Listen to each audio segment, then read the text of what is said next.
Hello. Tonight, we begin with the most fascinating fairy tale. So before you get comfortable, take a moment to like the video and subscribe, but only if you genuinely enjoy what I do here.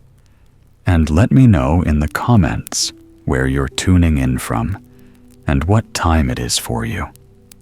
It's always fascinating to see who's joining us from around the world. Now, dim the lights. Maybe turn on a fan for that soft background hum, and let's ease into tonight's journey together. The Three Musicians. Once upon a time, 3 musicians left their home and set out on their travels. They had all learnt music from the same master, and they determined to stick together and to seek their fortune in foreign lands. They wandered merrily from place to place and made quite a good living, and were much appreciated by everyone who heard them play.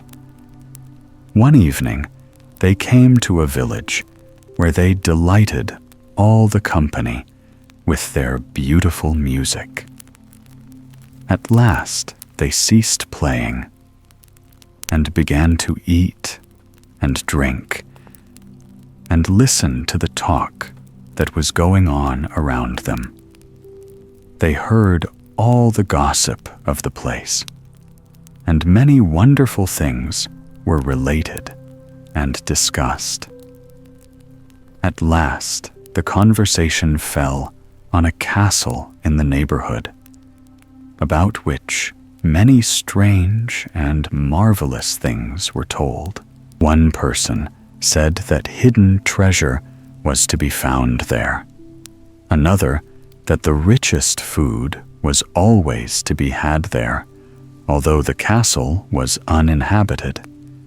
And a third, that an evil spirit dwelt within the walls, so terrible that anyone who forced his way into the castle came out of it more dead than alive. As soon as the 3 musicians were alone in their bedroom, they agreed to go and examine the mysterious castle, and, if possible, to find and carry away the hidden treasure. They determined, too, to make the attempt separately, one after the other, according to age, and they settled that a whole day was to be given to each adventurer in which to try his luck. The fiddler was the first to set out on his adventures, and did so in the best of spirits and full of courage. When he reached the castle, he found the outer gate open, quite as if he were an expected guest. But no sooner had he stepped across the entry than the heavy door closed behind him with a bang, and was bolted with a huge iron bar, exactly as if a sentinel were doing his office and keeping watch. But no human being was to be seen anywhere. An awful terror overcame the fiddler, but it was hopeless to think of turning back or of standing still, and the hopes of finding gold and other treasures gave him strength and courage to force his way further into the castle. Upstairs and downstairs he wandered, through lofty halls, splendid rooms, and lovely little boudoirs, everything beautifully arranged, and all kept in the most perfect order. But the silence of death reigned everywhere, and no living thing, not even a fly, was to be seen. Notwithstanding, the youth felt his spirits return to him when he entered the lower regions of the castle. for in the kitchen the most tempting and delicious food was spread out. The cellars were full of the most costly wine, and the storeroom crammed with pots of every sort of jam you can imagine. A cheerful fire was burning in the kitchen, before which a roast was being basted by unseen hands, and all kinds of vegetables and other dainty dishes were being prepared in like manner. Before the fiddler had time to think, he was ushered into a little room by invisible hands, and there a table was spread for him with all the delicious food he had seen cooking in the kitchen. The youth first seized his fiddle and played a beautiful air on it, which echoed through the silent halls, and then he fell to and began to eat a hearty meal. Before long, however, the door opened, and a tiny man stepped into the room, not more than 3 feet high, clothed in a dressing gown, and with a small wrinkled face, and a gray beard, which reached down to the silver buckles of his shoes. And the little man sat down beside the fiddler and shared his meal. When they got to the game course, the fiddler handed the dwarf a knife and fork, and begged him to help himself first, and then to pass the dish on. The little creature nodded, but helped himself so clumsily that he dropped the piece of meat he had carved onto the floor. The good-natured fiddler bent down to pick it up, but in the twinkling of an eye, the little man had jumped onto his back and beat him till he was black and blew all over his head and body. At last, when the fiddler was nearly dead, the little wretch left off and shoved the poor fellow out of the iron gate which he had entered in such good spirits a few hours before. The fresh air revived him a little, and in a short time he was able to stagger with aching limbs back to the inn where his companions were staying. It was night when he reached the place, and the other 2 musicians were fast asleep. The next morning, they were much astonished at finding the fiddler in bed beside them, and overwhelmed him with questions. But their friend hid his back and face and answered them very shortly, saying, "Go there yourselves and see what's to be seen. It is a ticklish matter, that I can assure you." The second musician, who was a trumpeter, now made his way to the castle, and everything happened to him exactly as it had to the fiddler. He was just as hospitably entertained at first, and then just as cruelly beaten and belabored, so that next morning he too lay in his bed like a wounded hare, assuring his friends that the task of getting into the haunted castle was no enviable one. Notwithstanding the warning of his companions, the third musician, who played the flute, was still determined to try his luck, and, full of courage and daring, he set out, resolved, if possible, to find and secure the hidden treasure. Fearlessly, he wandered the whole castle, and as he roamed through the splendid, empty apartments, he thought to himself how nice it would be to live there always, especially with a full larder and cellar at his disposal. A table was spread for him too, and when he had wandered about for some time, singing and playing the flute, he sat down as his companions had done, prepared to enjoy the delicious food that was spread out in front of him. Then the little man with the beard entered as before and seated himself beside the flute player, who wasn't the least startled at his appearance, but chatted away to him as if he had known him all his life. But he didn't find his companion very communicative. At last they came to the game, and, as usual, the little man let his piece fall on the ground. The flute player was good-naturedly just going to pick it up when he perceived that the little dwarf was in the act of springing on his back. Then he turned round sharply, and seizing the little creature by his beard, he gave him such a shaking that he tore his beard out, and the dwarf sank groaning to the ground. But as soon as the youth had the beard in his hands, he felt so strong that he was fit for anything, and he perceived all sorts of things in the castle that he had not noticed before.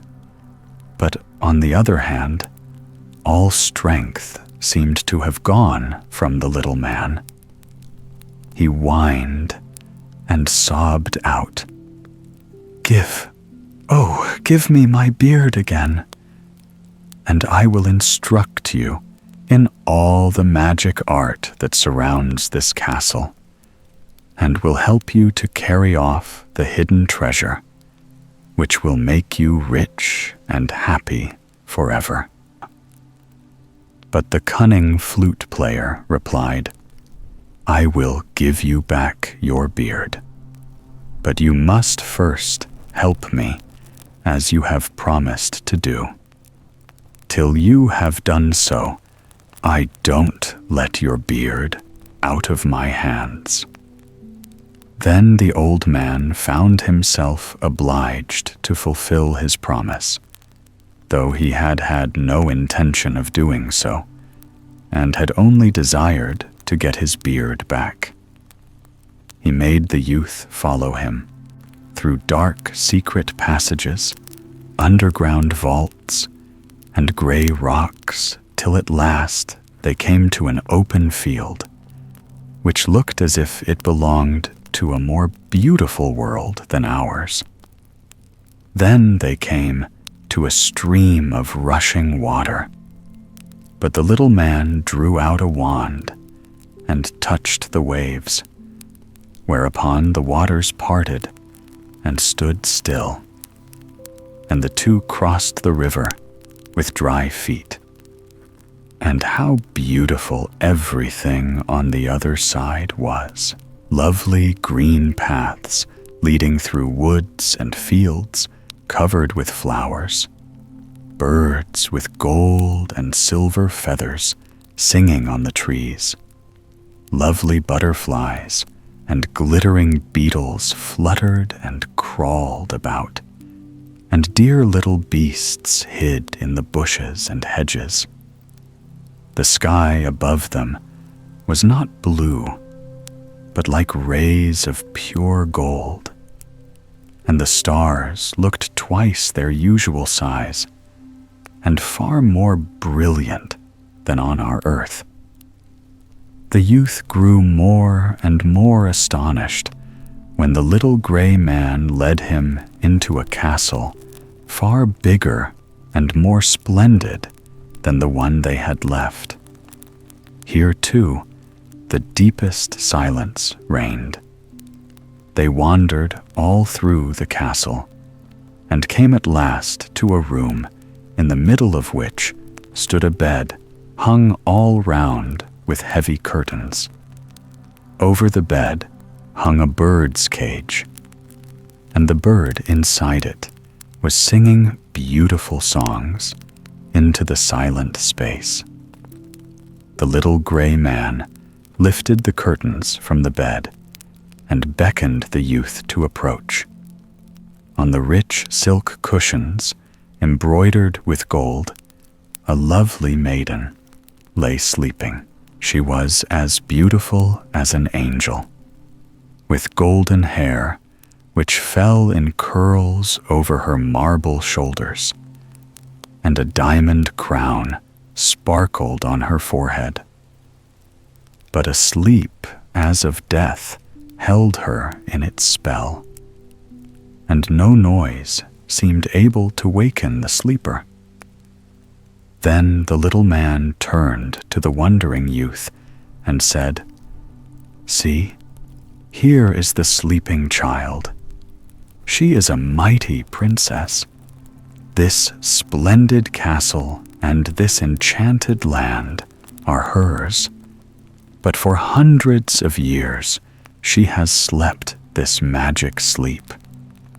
And during all that time, no human being has been able to find their way here. I alone have kept guard over her, and have gone daily to my own castle to get food, and to beat the greedy gold seekers who forced their way into my dwelling. I have watched over the princess carefully all these years, and saw that no stranger came near her.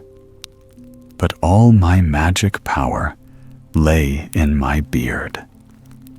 And now that you have taken it away, I am helpless, and can no longer hold the beautiful princess in her enchanted sleep, but am forced to reveal my treasured secret to you. So set to work and do as I tell you. Take the bird which hangs over the princess's head, and which by its song sang her into this enchanted sleep, a song which it has had to continue ever since. Take it and kill it, and cut its little heart out, and burn it to a powder, and then put it into the princess's mouth. Then she will instantly awaken, and will bestow on you her heart and hand, her kingdom and castle, and all her treasures." The little dwarf paused, quite worn out, and the youth did not wait long to do his bidding. He did all he was told carefully and promptly, and having cut the little bird's heart out, he proceeded to make it into a powder. No sooner had he placed it in the princess's mouth than she opened her lovely eyes, and looking up into the happy youth's face, she kissed him tenderly, thanked him for freeing her from her magic sleep, and promised to be his wife. At the same moment, a sound as of thunder was heard all over the castle, and on all the staircases, and in every room sounds were to be heard. Then a troop of servants, male and female, flocked into the apartment where the happy couple sat, and after wishing the princess and her bridegroom joy, they dispersed all over the castle to their different occupations. But the little gray dwarf began now to demand his beard again from the youth, for in his wicked heart he was determined to make an end of all their happiness. He knew that if only his beard were once more on his chin, he would be able to do what he liked with them all. But the clever flute player was quite a match for the little man in cunning, and said, "All right, you needn't be afraid. You shall get your beard back before we part. But you must allow my bride and me to accompany you a bit on your homeward way." The dwarf could not refuse this request, and so they all went together through the beautiful green paths and flowery meadows, and came at last to the river, which flowed for miles round the princess's land and formed the boundary of her kingdom. There was no bridge or ferry boat to be seen anywhere, and it was impossible to get over to the other side, for the boldest swimmer would not have dared to brave the fierce current and roaring waters. Then the youth said to the dwarf, "Give me your wand, in order that I may part the waves." And the dwarf was forced to do as he was told, because the youth still kept his beard from him. But the wicked little creature chuckled with joy and thought to himself, "The foolish youth will hand me my beard as soon as we have crossed the river. And then my power will return, and I will seize my wand and prevent them both ever returning to their beautiful country." But the dwarf's wicked intentions were doomed to disappointment. The happy youth struck the water with his wand, and the waves at once parted and stood still, and the dwarf went on in front and crossed the stream. No sooner had he done so than the waters closed behind him, and the youth and his lovely bride stood safe on the other side. Then they threw his beard to the old man across the river, but they kept his wand, so that the wicked dwarf could never again enter their kingdom. So the happy couple returned to their castle and lived there in peace and plenty forever after. But the other two musicians waited in vain for the return of their companion. And when he never came, they said, "Ah, he's gone to play the flute," till the saying passed into a proverb, and was always said of anyone who set out to perform a task from which he never returned. The Three Dogs.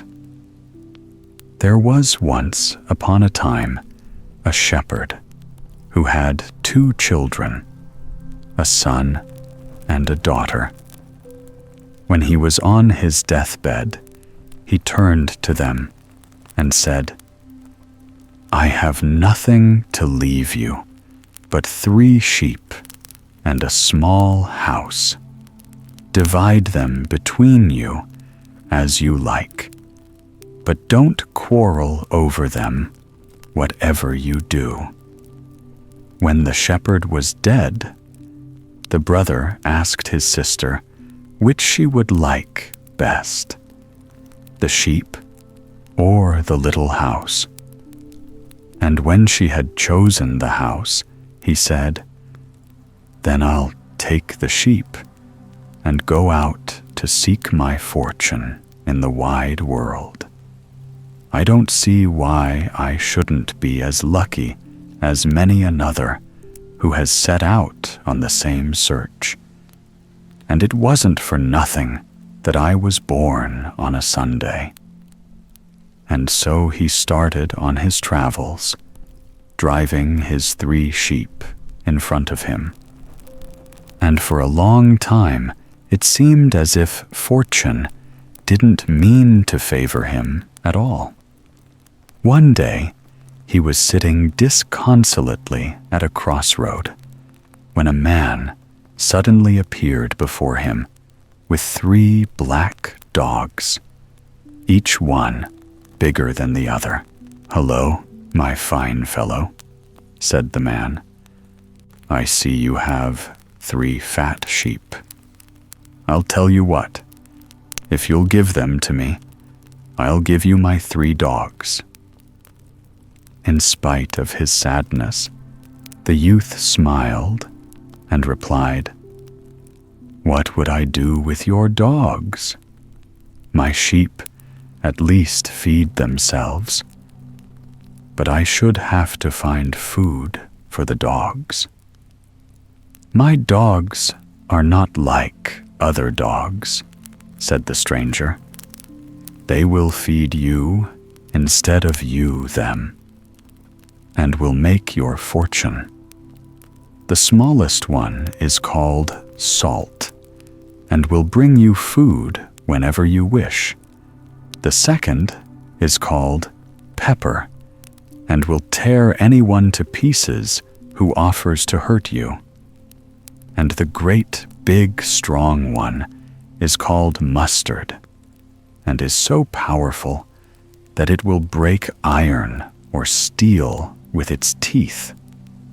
The shepherd at last let himself be persuaded, and gave the stranger his sheep in order to test the truth of his statement about the dogs.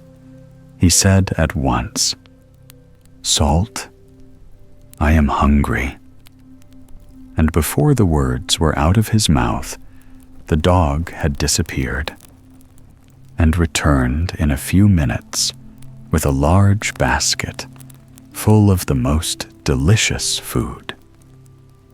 Then the youth congratulated himself on the bargain he had made, and continued his journey in the best of spirits. One day, he met a carriage and pair, all draped in black. Even the horses were covered with black trappings, and the coachman was clothed in crepe from top to toe. Inside the carriage sat a beautiful girl in a black dress, crying bitterly. The horses advanced slowly and mournfully, with their heads bent on the ground. "Coachman, what's the meaning of all this grief?" asked the shepherd. At first, the coachman wouldn't say anything, but when the youth pressed him, he told him that a huge dragon dwelt in the neighborhood and required yearly the sacrifice of a beautiful maiden. This year, the lot had fallen on the king's daughter, and the whole country was filled with woe and lamentation in consequence. The shepherd felt very sorry for the lovely maiden, and determined to follow the carriage. In a little, it halted at the foot of a high mountain. The girl got out and walked slowly and sadly to meet her terrible fate.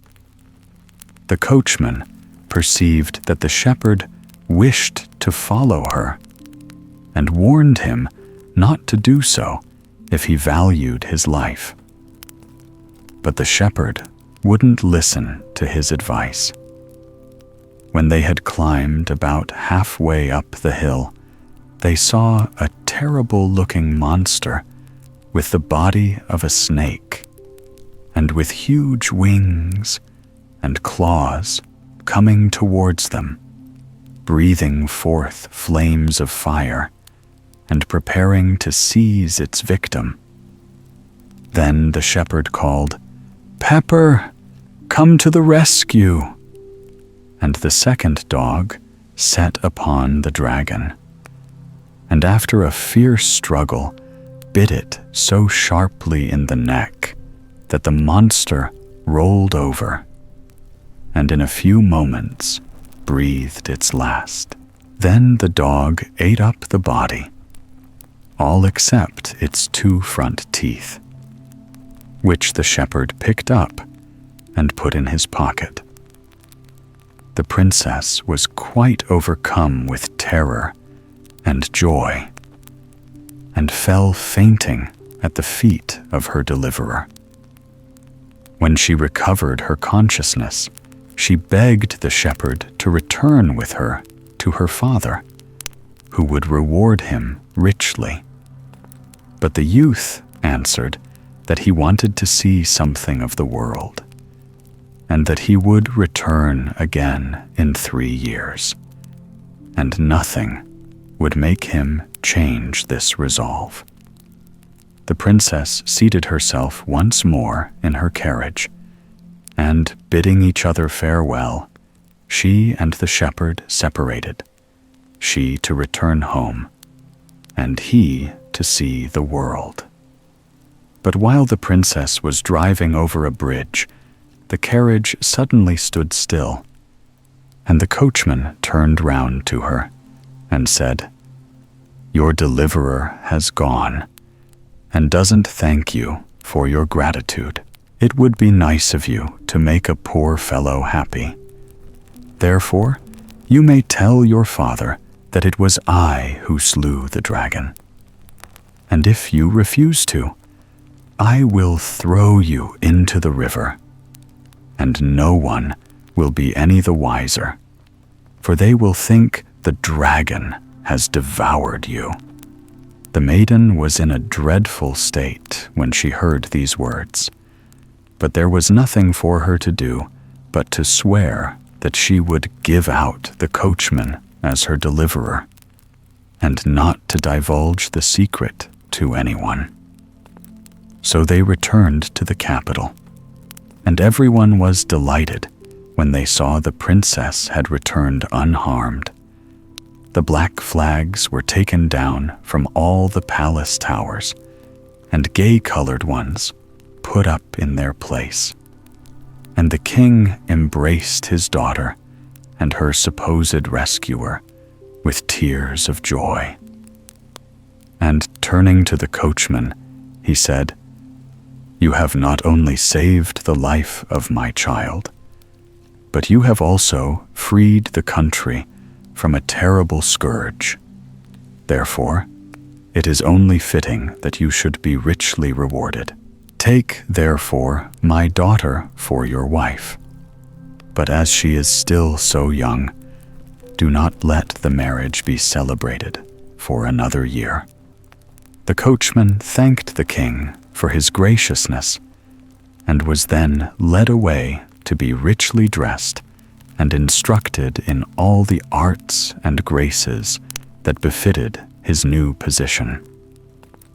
But the poor princess wept bitterly, though she did not dare to confide her grief to anyone.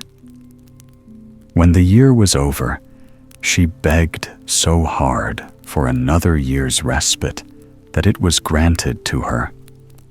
But this year passed also, and she threw herself at her father's feet and begged so piteously for one more year that the king's heart was melted, and he yielded to her request, much to the princess's joy, for she knew that her real deliverer would appear at the end of the 3rd year.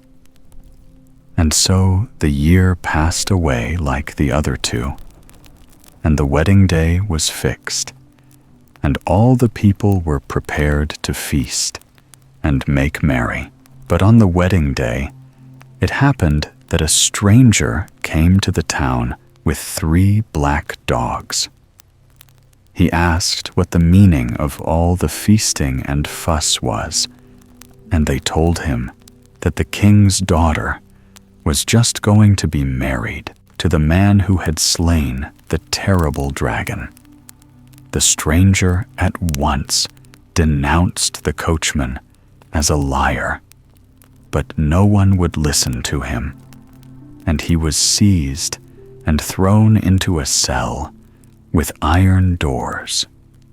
While he was lying on his straw pallet, pondering mournfully on his fate, he thought he heard the low whining of his dogs outside. Then an idea dawned on him, and he called out as loudly as he could, "Mustard, come to my help!" And in a second, he saw the paws of his biggest dog at the window of his cell. And before he could count 2, the creature had bitten through the iron bars and stood beside him.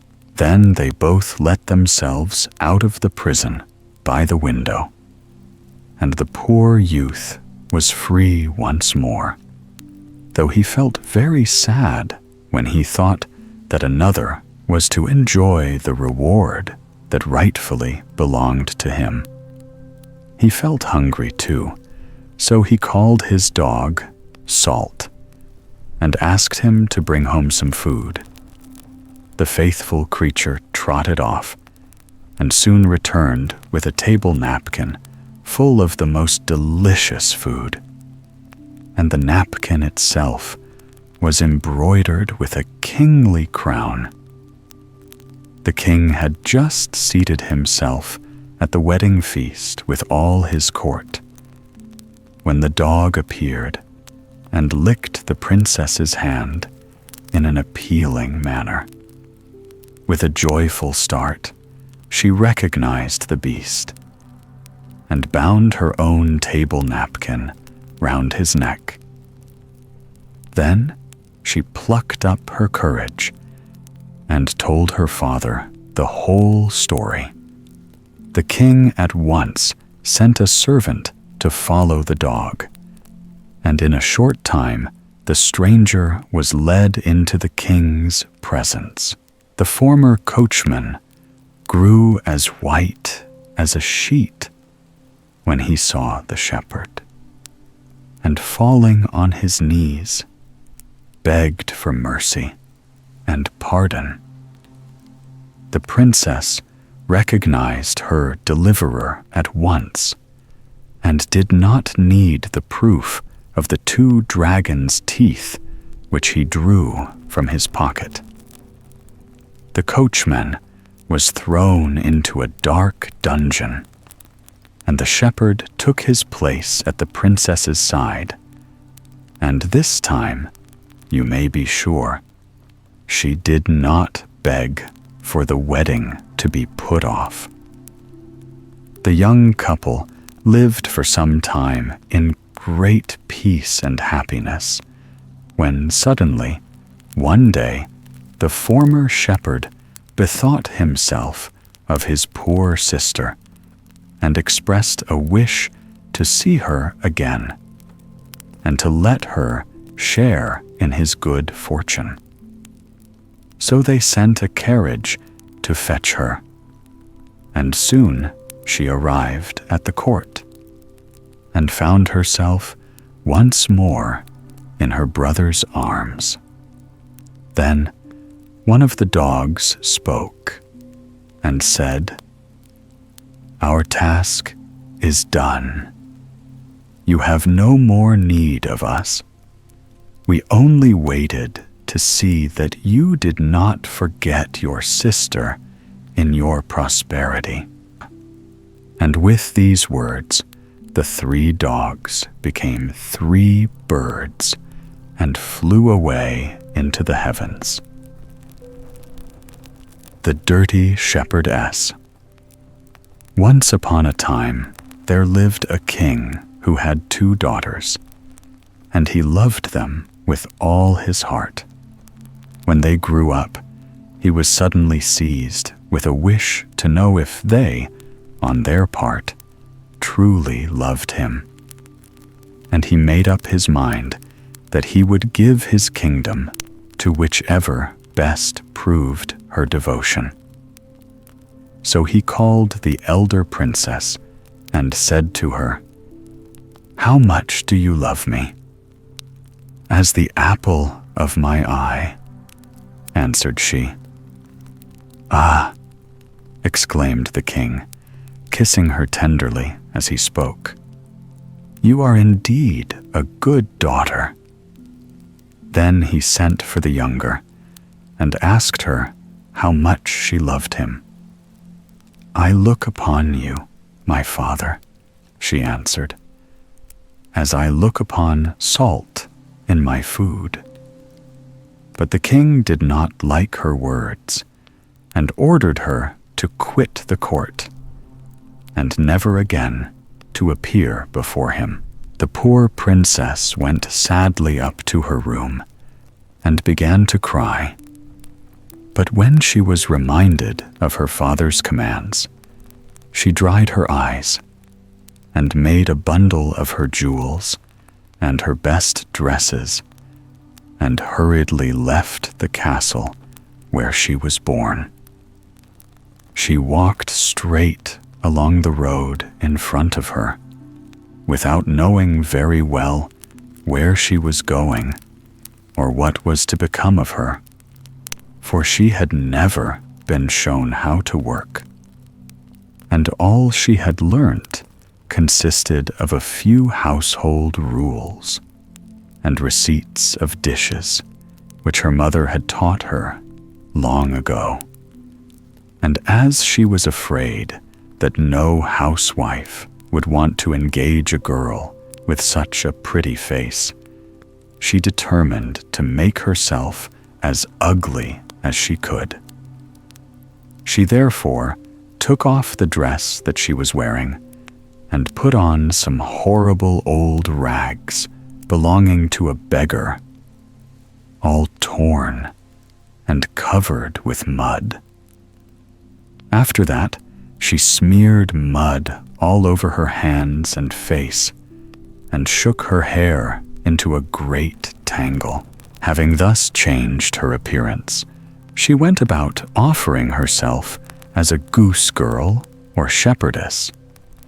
But the farmers' wives would have nothing to say to such a dirty maiden, and sent her away with a morsel of bread for charity's sake.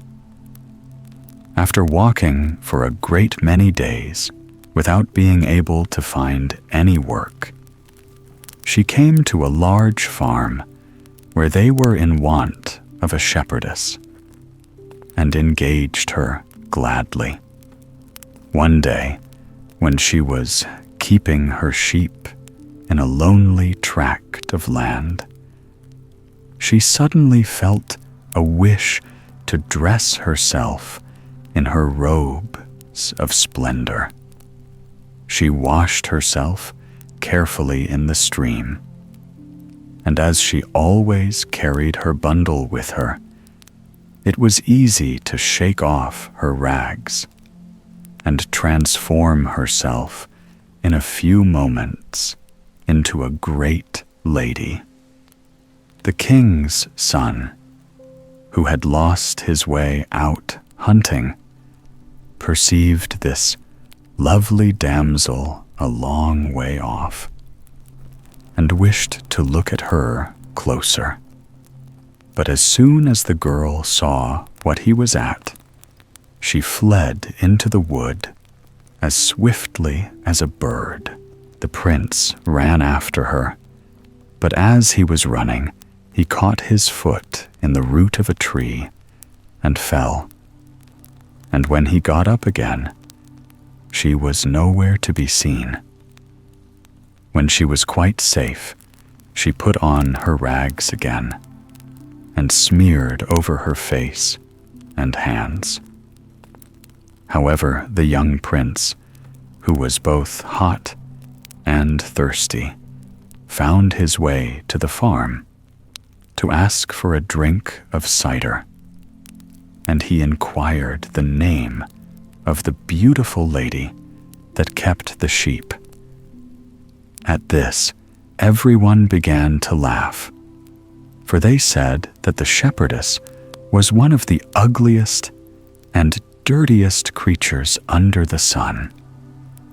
The prince thought some witchcraft must be at work, and he hastened away before the return of the shepherdess, who became that evening the butt of everybody's jests. But the king's son thought often of the lovely maiden whom he had only seen for a moment, though she seemed to him much more fascinating than any lady of the court. At last, he dreamed of nothing else, and grew thinner day by day, till his parents inquired what was the matter, promising to do all they could to make him as happy as he once was.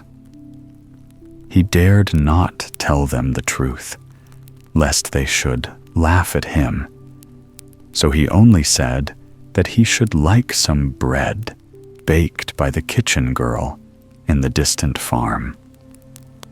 Although the wish appeared rather odd, they hastened to fulfill it, and the farmer was told the request of the king's son. The maiden showed no surprise at receiving such an order, but merely asked for some flour, salt, and water, and also that she might be left alone in a little room adjoining the oven, where the kneading trough stood. Before beginning her work, she washed herself carefully, and even put on her rings. But while she was baking, one of her rings slid into the dough. When she had finished, she dirtied herself again, and let the lumps of the dough stick to her fingers, so that she became as ugly as before.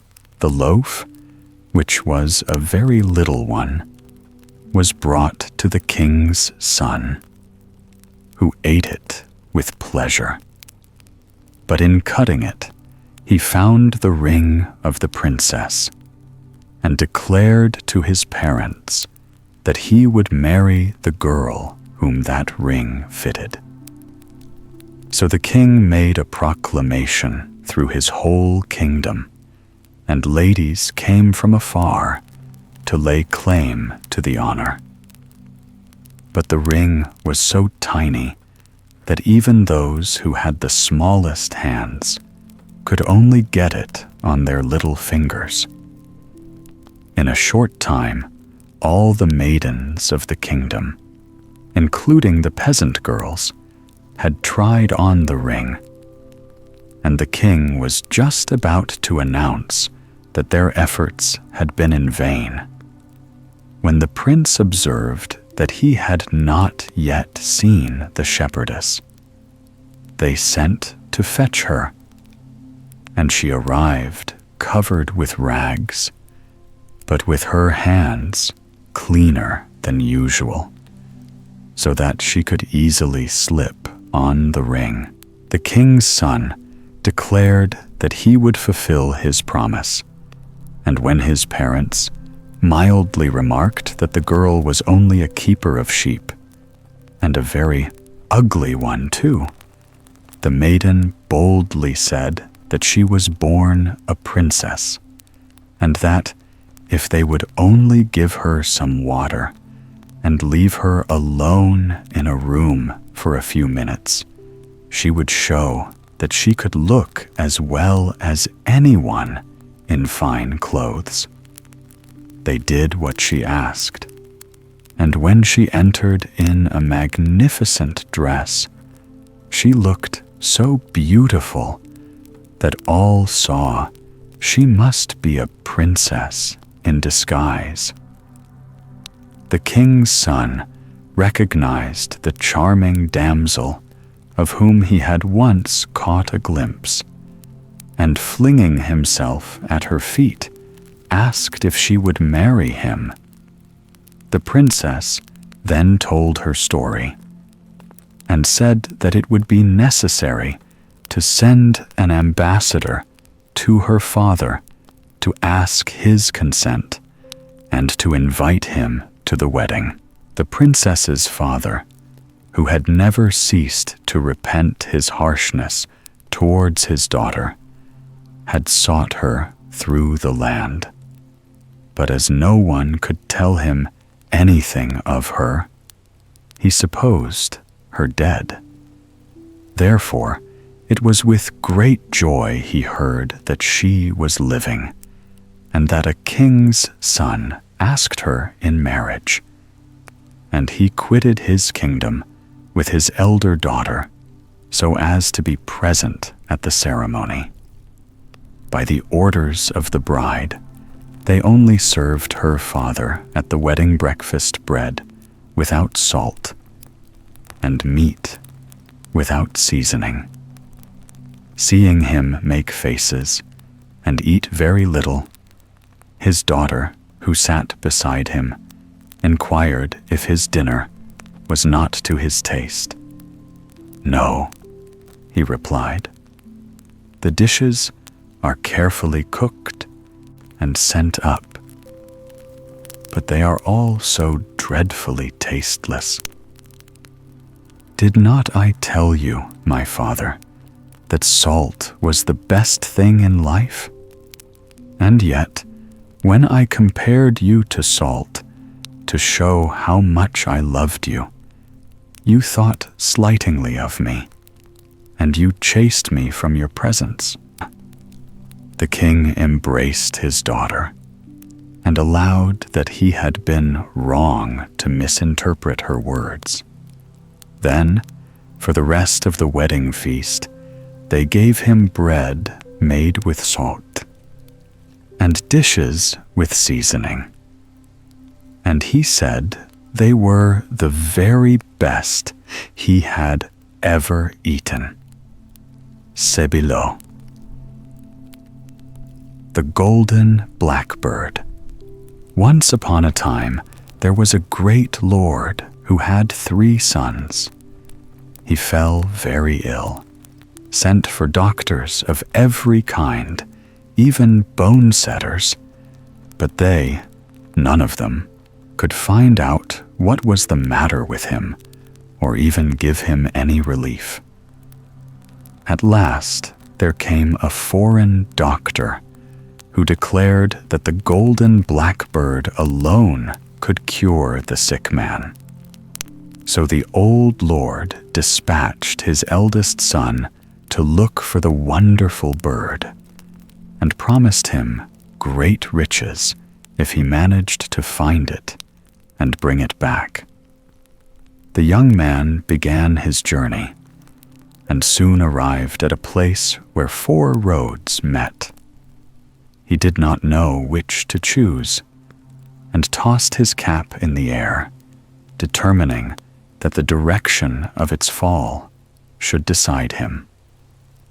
After traveling for 2 or 3 days, he grew tired of walking without knowing where or for how long, and he stopped at an inn which was filled with merrymakers, and ordered something to eat and drink. "My faith," said he, "it is sheer folly to waste more time hunting for this bird. My father is old, and if he dies, I shall inherit his goods." The old man, after waiting patiently for some time, sent his second son to seek the Golden Blackbird. The youth took the same direction as his brother, and when he came to the crossroads, he too tossed up which road he should take. The cap fell in the same place as before, and he walked on till he came to the spot where his brother had halted. The latter, who was leaning out of the window of the inn, called to him to stay where he was and amuse himself. "You are right," replied the youth. Who knows if I should ever find the Golden Blackbird, even if I sought the whole world through for it. At the worst, if the old man dies, we shall have his property."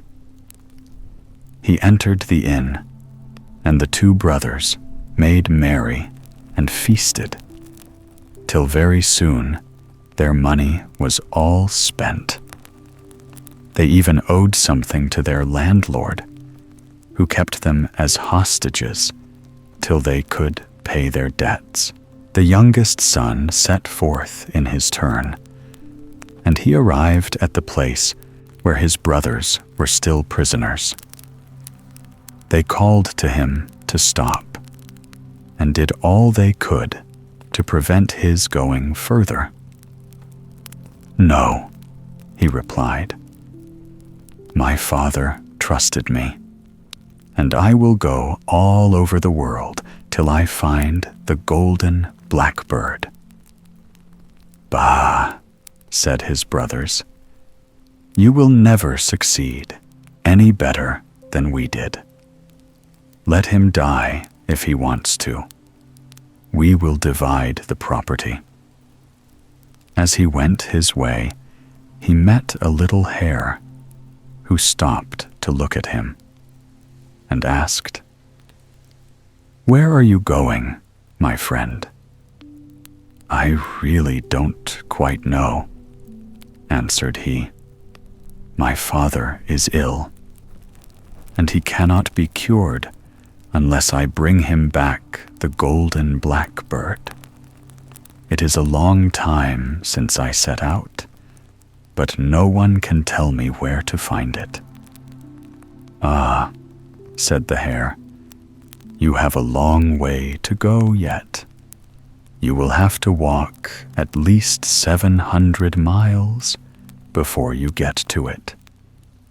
"And how am I to travel such a distance?" "Mount on my back," said the little hare, "and I will conduct you." The young man obeyed. At each bound, the little hare went 7 miles, and it was not long before they reached a castle that was as large and beautiful as a castle could be. "The Golden Blackbird is in a little cabin nearby," said the little hare, "and you will easily find it. It lives in a little cage, with another cage beside it, made all of gold. But whatever you do, be sure not to put it in the beautiful cage, or everybody in the castle will know that you have stolen it." The youth found the Golden Blackbird standing on a wooden perch, but as stiff and rigid as if he was dead. And beside the beautiful cage was the cage of gold. "Perhaps he would revive if I were to put him in that lovely cage," thought the youth. The moment that Golden Bird had touched the bars of the splendid cage, he awoke and began to whistle, so that all the servants of the castle ran to see what was the matter, saying that he was a thief and must be put in prison. "No," he answered, "I am not a thief if I have taken the Golden Blackbird.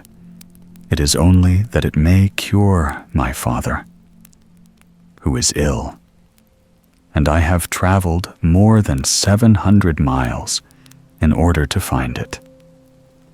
"Well," they replied, "we will let you go, and will even give you the Golden Bird, if you are able to bring us the porcelain maiden."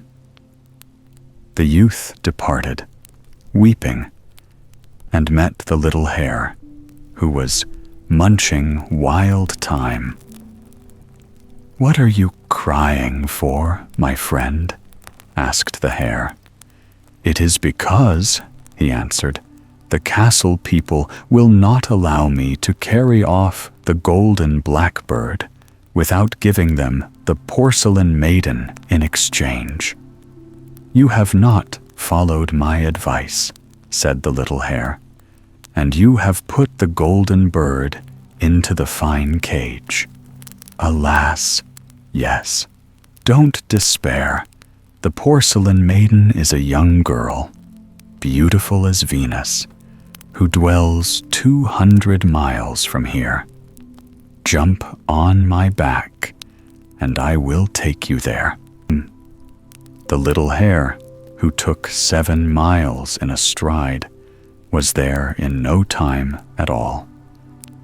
And he stopped on the borders of a lake. "The porcelain maiden," said the hare to the youth, "will come here to bathe with her friends, while I just eat a mouthful of thyme to refresh me. When she is in the lake, be sure you hide her clothes, which are of dazzling whiteness, and do not give them back to her unless she consents to follow you." The little hare left him, and almost immediately the porcelain maiden arrived with her friends. She undressed herself and got into the water.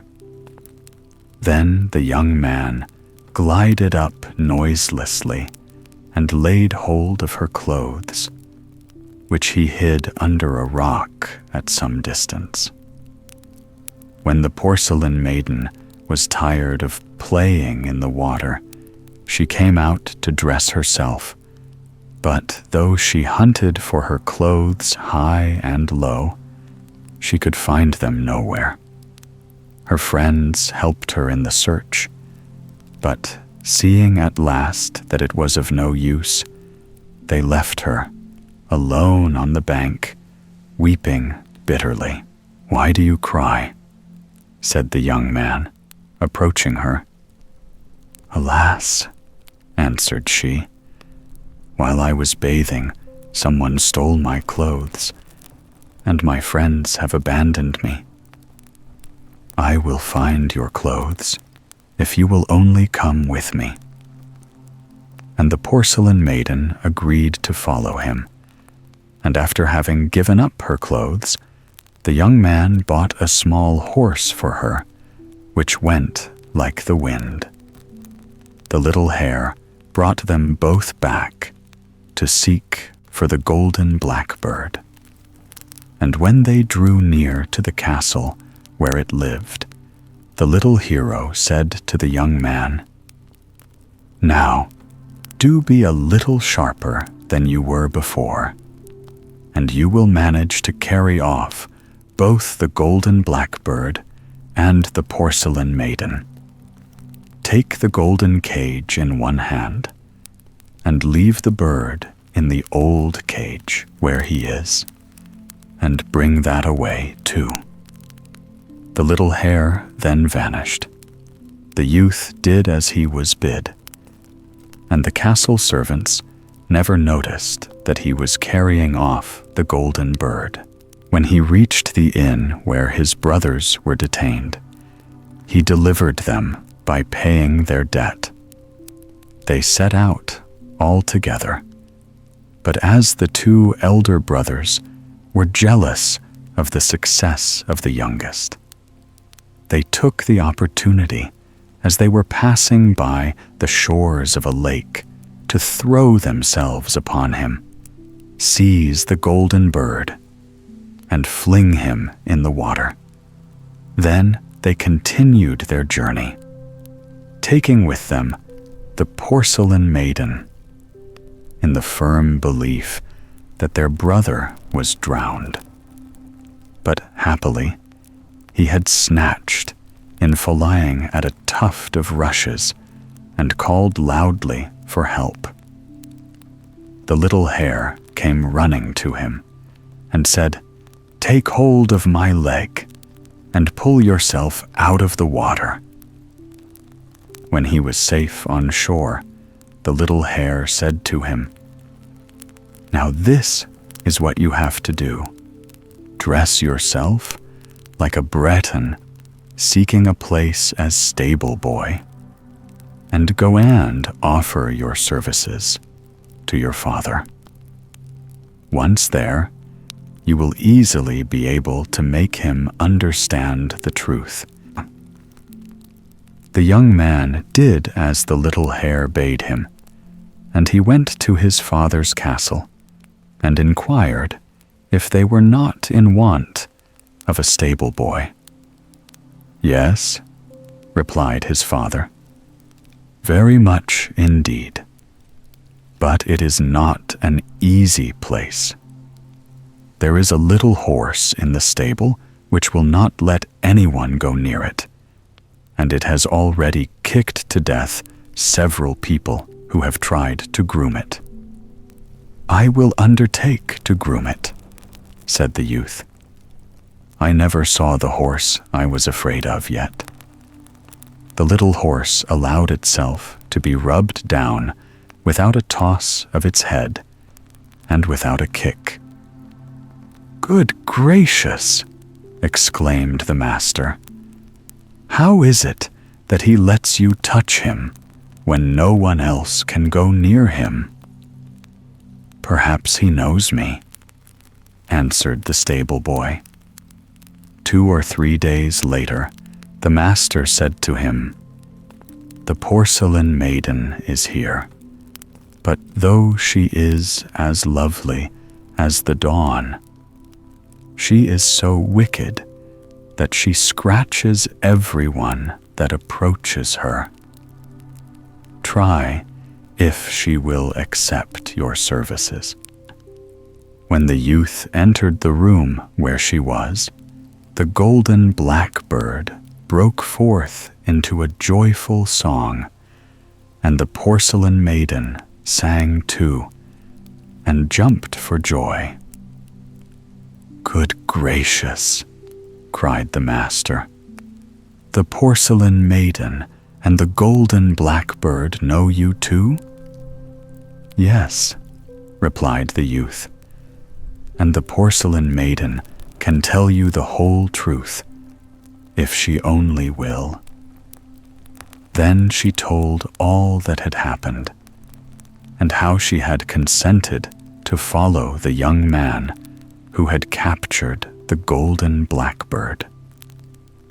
"Yes," added the youth, "I delivered my brothers, who were kept prisoners in an inn, and, as a reward, they threw me into a lake. So I disguised myself and came here in order to prove the truth to you." So the old lord embraced his son and promised that he should inherit all his possessions, and he put to death the 2 elder ones who had deceived him and had tried to slay their own brother. The young man married the porcelain maiden and had a splendid wedding feast. C'est below. The Enchanted Watch. Once upon a time, there lived a rich man who had 3 sons. When they grew up, he sent the eldest to travel and see the world, and 3 years passed before his family saw him again. Then he returned, magnificently dressed, and his father was so delighted with his behavior that he gave a great feast in his honor, to which all the relations and friends were invited. When the rejoicings were ended, the second son begged leave of his father to go in his turn to travel and mix with the world. The father was enchanted at the request and gave him plenty of money for his expenses, saying, "If you behave as well as your brother, I will do honor to you as I did to him." The young man promised to do his best, and his conduct during 3 years was all that it should be. Then he went home, and his father was so pleased with him that his feast of welcome was even more splendid than the one before. The third brother, whose name was Jenik, or Johnny, was considered the most foolish of the 3. He never did anything at home except sit over the stove and dirty himself with the ashes. But he also begged his father's leave to travel for 3 years. "Go if you like, you idiot. But what good will it do you?" The youth paid no heed to his father's observations as long as he obtained permission to go. The father saw him depart with joy, glad to get rid of him, and gave him a handsome sum of money for his needs. Once, as he was making one of his journeys, Jenik chanced to cross a meadow where some shepherds were just about to kill a dog. He entreated them to spare it, and to give it to him instead, which they willingly did. And he went on his way, followed by the dog. A little further on, he came upon a cat, which someone was going to put to death. He implored its life, and the cat followed him. Finally, in another place, he saved a serpent, which was also handed over to him, and now they made a party of 4. The dog behind Jenik, the cat behind the dog, and the serpent behind the cat. Then the serpent said to Jenik, "Go wherever you see me go. For in the autumn, when all the serpents hide themselves in their holes, this serpent was going in search of his king, who was king of all the snakes." Then he added, "My king will scold me for my long absence. Everyone else is housed for the winter, and I am very late. I shall have to tell him what danger I have been in, and how, without your help, I should certainly have lost my life. The king will ask what you would like in return, and be sure you beg for the watch which hangs on the wall. It has all sorts of wonderful properties. You only need to rub it to get whatever you like." No sooner said than done. Jenik became the master of the watch, and the moment he got out, he wished to put its virtues to the proof. He was hungry, and thought it would be delightful to eat in the meadow a loaf of new bread and a steak of good beef washed down by a flask of wine. So he scratched the watch, and in an instant it was all before him. Imagine his joy. Evening soon came, and Jenik rubbed his watch, and thought it would be very pleasant to have a room with a comfortable bed and a good supper. In an instant, they were all before him. After supper, he went to bed and slept till morning, as every honest man ought to do. Then he set forth for his father's house, his mind dwelling on the feast that would be awaiting him. But as he returned in the same old clothes in which he went away, his father flew into a great rage and refused to do anything for him. Janik went to his old place near the stove and dirtied himself in the ashes without anybody minding. The third day, feeling rather dull, he thought it would be nice to see a 3-story house filled with beautiful furniture and with vessels of silver and gold. So he rubbed the watch, and there it all was. Janik went to look for his father and said to him, "You offered me no feast of welcome, but permit me to give one to you, and come and let me show you my plate." The father was much astonished and longed to know where his son had got all this wealth. Janik did not reply, but begged him to invite all their relations and friends to a grand banquet. So the father invited all the world, and everyone was amazed to see such splendid things, so much plate, and so many fine dishes on the table. After the first course, Janik prayed his father to invite the king and his daughter, the princess.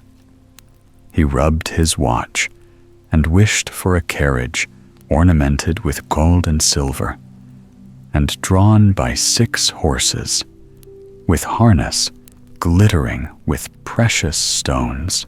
The father did not dare to sit in this gorgeous coach, but went to the palace on foot. The king and his daughter were immensely surprised with the beauty of the carriage, and mounted the steps at once to go to Janik's banquet. Then Janik rubbed his watch afresh, and wished that for 6 miles the way to the house should be paved with marble. Who ever felt so astonished as the king? Never had he traveled over such a gorgeous road. When Janik heard the wheels of the carriage, he rubbed his watch and wished for a still more beautiful house, 4 stories high, and hung with gold, silver, and damask, filled with wonderful tables, covered with dishes such as no king had ever eaten before. The king, the queen, and the princess were speechless with surprise. Never had they seen such a splendid palace, nor such a high feast. At dessert, the king asked Janik's father to give him the young man for a son-in-law. No sooner said than done. The marriage took place at once, and the king returned to his own palace and left Janik with his wife in the enchanted house. Now Janik was not a very clever man, and at the end of a very short time he began to bore his wife. She inquired how he managed to build palaces and to get so many precious things. He told her all about the watch, and she never rested till she had stolen the precious talisman. One night, she took the watch, rubbed it, and wished for a carriage drawn by 4 horses.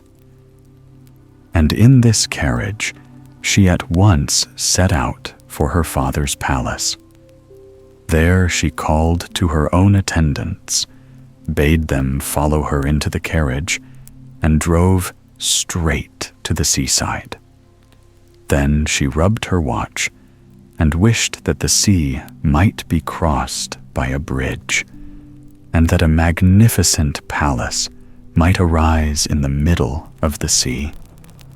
No sooner said than done. The princess entered the house, rubbed her watch, and in an instant, the bridge was gone. Left alone, Janek felt very miserable. His father, mother, and brothers, and indeed everybody else, all laughed at him. Nothing remained to him but the cat and dog, whose lives he had once saved.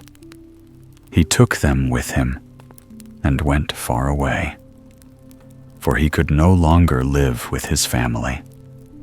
He reached at last a great desert and saw some crows flying towards a mountain.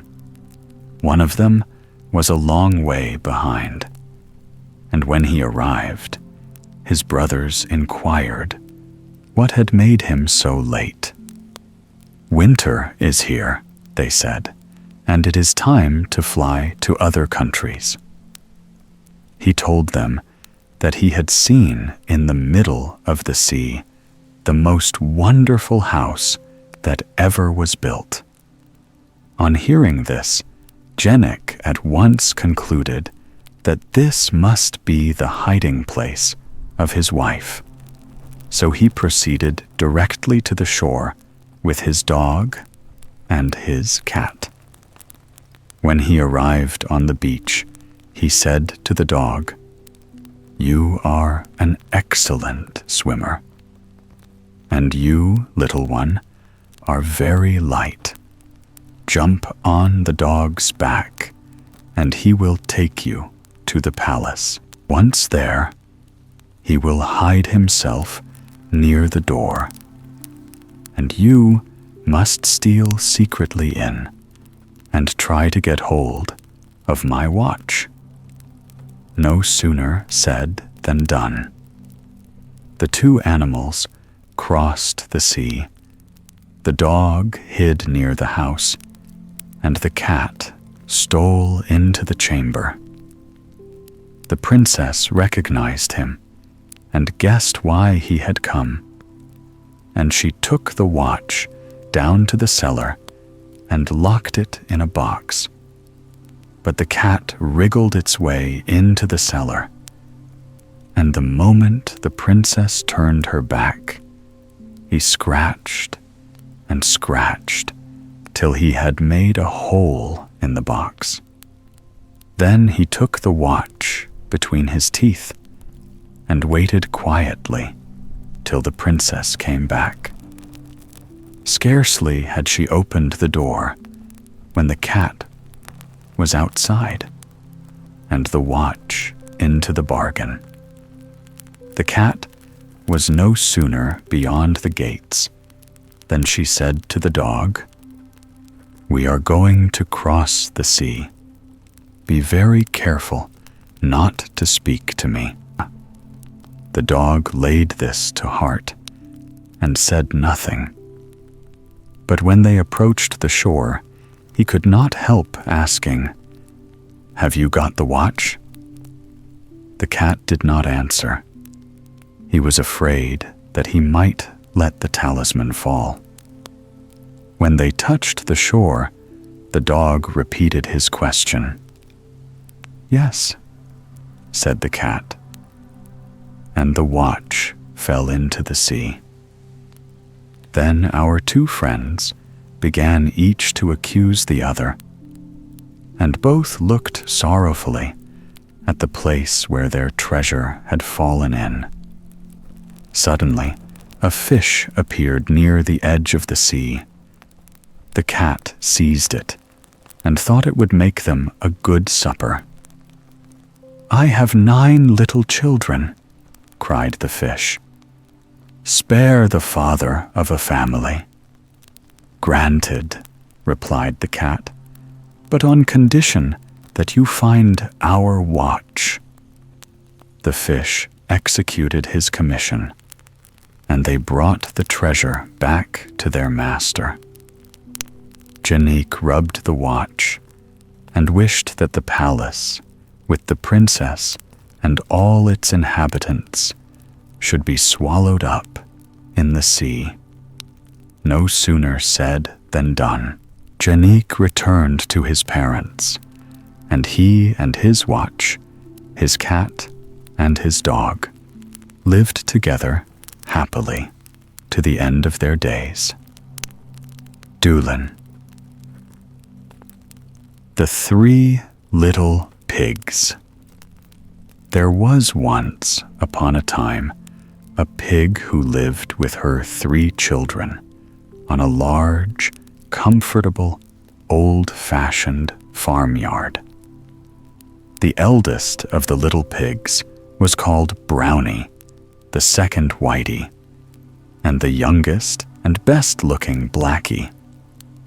Now Brownie was a very dirty little pig, and I am sorry to say spent most of his time rolling and wallowing about in the mud. He was never so happy as on a wet day when the mud in the farmyard got soft and thick and slab. Then he would steal away from his mother's side, and finding the muddiest place in the yard, would roll about in it and thoroughly enjoy himself. His mother often found fault with him for this, and would shake her head sadly and say, "Ah, Brownie, some day you will be sorry that you did not obey your old mother." But no words of advice or warning could cure Brownie of his bad habits. Whitey was quite a clever little pig, but she was greedy. She was always thinking of her food and looking forward to her dinner. And when the farm girl was seen carrying the pails across the yard, she would rise up on her hind legs and dance and caper with excitement.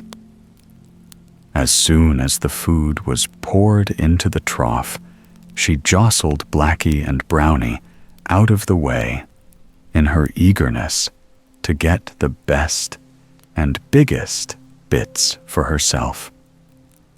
Her mother often scolded her for her selfishness and told her that someday she would suffer for being so greedy and grabbing.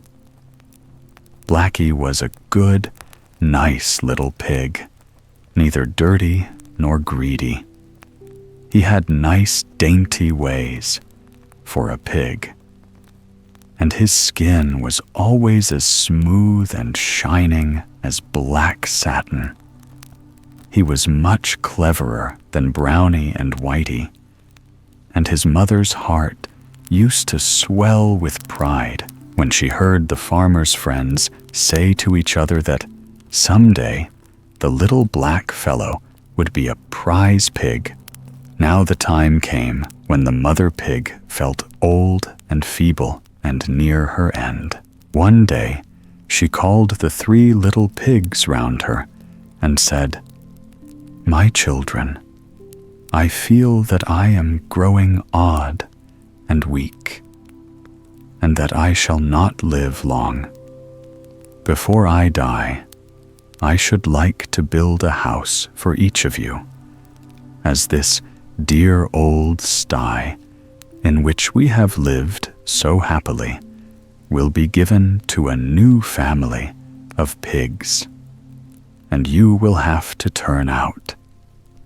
Now, Brownie, what sort of a house would you like to have?" "A house of mud," replied Brownie, looking longingly at a wet puddle in the corner of the yard. "And you, Whitey?" said the mother pig in rather a sad voice, for she was disappointed that Brownie had made so foolish a choice.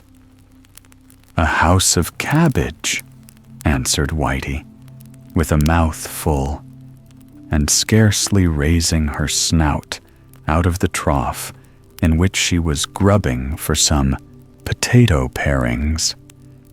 "Foolish, foolish child," said the mother pig, looking quite distressed "And you, Blackie?" Turning to her youngest son, "What sort of a house shall I order for you?" "A house of brick, please, mother, as it will be warm in winter and cool in summer, and safe all the year round." "That is a sensible little pig," replied his mother, looking fondly at him. "I will see that the 3 houses are got ready at once. And now, one last piece of advice. You have heard me talk of our old enemy, the fox. When he hears that I am dead, he is sure to try and get hold of you, to carry you off to his den. He is very sly, and will no doubt disguise himself and pretend to be a friend. But you must promise me not to let him enter your houses on any pretext whatever." And the little pigs readily promised, for they had always had a great fear of the fox, of whom they had heard many terrible tales. A short time afterwards, the old pig died, and the little pigs went to live in their own houses. Brownie was quite delighted with his soft mud walls and with the clay floor, which soon looked like nothing but a big mud pie. But that was what Brownie enjoyed, and he was as happy as possible, rolling about all day and making himself in such a mess. One day, as he was lying half asleep in the mud, he heard a soft knock at his door, and a gentle voice said, "May I come in, Master Brownie?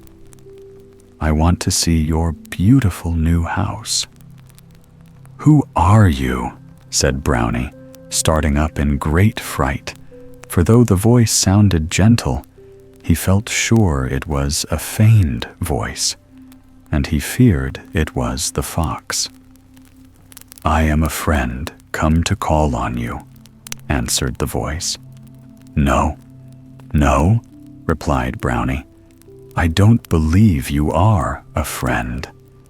You are the wicked fox, against whom our mother warned us. I won't let you in." "Oh, is that the way you answer me?" said the fox, speaking very roughly in his natural voice. "We shall soon see who is master here." And with his paws he set to work and scraped a large hole in the soft mud walls. A moment later, he had jumped through it, and catching Brownie by the neck, flung him on his shoulders and trotted off with him to his den. The next day, as Whitey was munching a few leaves of cabbage out of the corner of her house, the fox stole up to her door, determined to carry her off to join her brother in his den. He began speaking to her in the same feigned, gentle voice in which he had spoken to Brownie, but it frightened her very much when he said, "I am a friend come to visit you, and to have some of your good cabbage for my dinner." "Please don't touch it," cried Whitey in great distress. "The cabbages are the walls of my house, and if you eat them, you will make a hole, and the wind and rain will come in and give me a cold. Do go away. I am sure you are not a friend, but our wicked enemy, the fox." And poor Whitey began to whine and to whimper, and to wish that she had not been such a greedy little pig, and had chosen a more solid material than cabbages for her house. But it was too late now, and in another minute the fox had eaten his way through the cabbage walls and had caught the trembling, shivering Whitey and carried her off to his den. The next day, the fox started off for Blackie's house because he had made up his mind that he would get the 3 little pigs together in his den and then kill them and invite all his friends to a feast. But when he reached the brick house, he found that the door was bolted and barred. So in his sly manner, he began, "Do let me in, dear Blackie. I have brought you a present of some eggs that I picked up in a farmyard on my way here." "No, no, Mr. Fox," replied Blackie. "I am not going to open my door to you. I know your cunning ways. You have carried off poor Brownie and Whitey, but you are not going to get me." At this, the fox was so angry that he dashed with all his force against the wall and tried to knock it down. But it was too strong and well built, and though the fox scraped and tore at the bricks with his paws, he only hurt himself, and at last he had to give it up and limp away with his 4 paws bleeding and sore. "Never mind," he cried angrily as he went off. "I'll catch you another day, see if I don't. And won't I grind your bones to powder when I have got you in my den?" And he snarled fiercely and showed his teeth. Next day, Blackie had to go into the neighboring town to do some marketing and to buy a big kettle. As he was walking home with it slung over his shoulder, he heard a sound of steps stealthily creeping after him. For a moment, his heart stood still with fear. And then a happy thought came to him. He had just reached the top of a hill and could see his own little house nestling at the foot of it among the trees. In a moment, he had snatched the lid off the kettle and had jumped in himself. Coiling himself round, he lay quite snug in the bottom of the kettle, while with his foreleg he managed to put the lid on so that he was entirely hidden. With a little kick from the inside, he started the kettle off, and down the hill it rolled full tilt.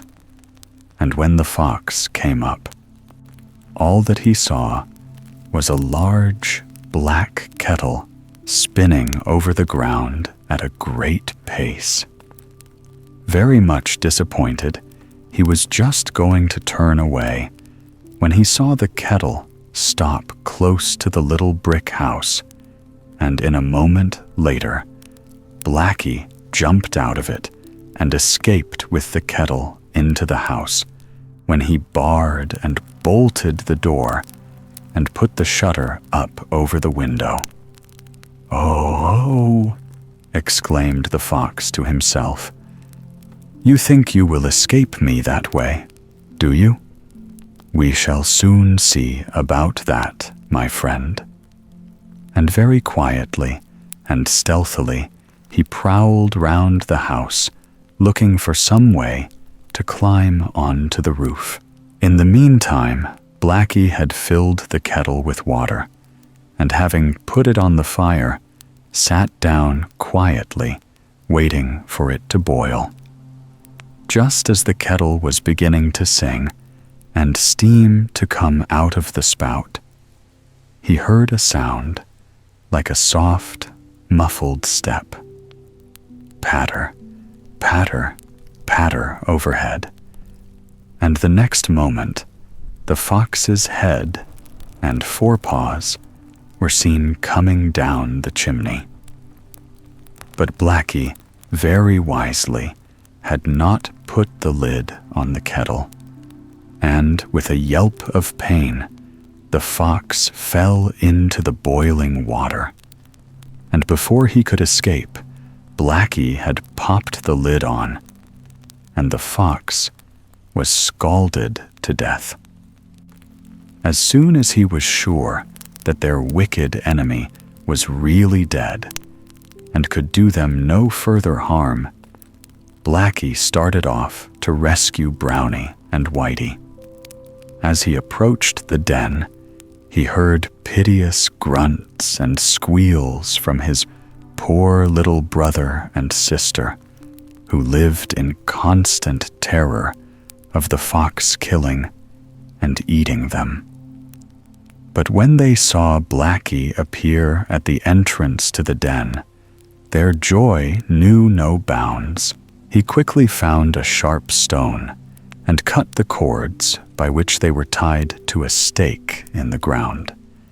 And then all three started off together for Blackie's house, where they lived happily ever after. And Brownie quite gave up rolling in the mud, and Whitey ceased to be greedy, for they never forgot how nearly these faults had brought them to an untimely end. Puddocky. There was once upon a time a poor woman who had one little daughter called Parsley. She was so called because she liked eating parsley better than any other food. Indeed, she would hardly eat anything else. Her poor mother hadn't enough money always to be buying parsley for her, but the child was so beautiful that she could refuse her nothing. And so she went every night to the garden of an old witch who lived near and stole great branches of the coveted vegetable in order to satisfy her daughter. This remarkable taste of the fair parsley soon became known, and the theft was discovered. The witch called the girl's mother to her and proposed that she should let her daughter come and live with her, and then she could eat as much parsley as she liked. The mother was quite pleased with this suggestion, and so the beautiful parsley took up her abode with the old witch. One day, 3 princes, whom their father had sent abroad to travel, came to the town where Parsley lived, and perceived the beautiful girl combing and plaiting her long black hair at the window. In one moment, they all fell hopelessly in love with her, and longed ardently to have the girl for their wife. But hardly had they with one breath expressed their desire, than, mad with jealousy, they drew their swords, and all 3 set upon each other. The struggle was so violent, and the noise so loud, that the old witch heard it, and said at once, "Of course, Parsley is at the bottom of all this." And when she had convinced herself that this was so, she stepped forward, and full of wrath over the quarrels and feuds Parsley's beauty gave rise to, she cursed the girl and said, "I wish you were an ugly toad, sitting under a bridge at the other end of the world." Hardly were the words out of her mouth than Parsley was changed into a toad and vanished from their sight. The princes, now that the cause of their dispute was removed, put up their swords, kissed each other affectionately, and returned to their father. The king was growing old and feeble, and wished to yield his scepter and crown in favor of one of his sons.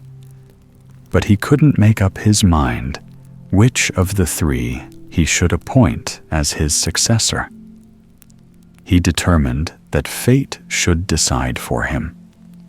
So he called his 3 children to him and said, "My dear sons, I am growing old and am weary of reigning, but I can't make up my mind to which of you 3 I should yield my crown, for I love you all equally. At the same time, I would like the best and cleverest of you to rule over my people. I have, therefore, determined to set you 3 tasks to do, and the one that performs them best shall be my heir. The first thing I shall ask you to do is to bring me a piece of linen 100 yards long, so fine that it will go through a gold ring."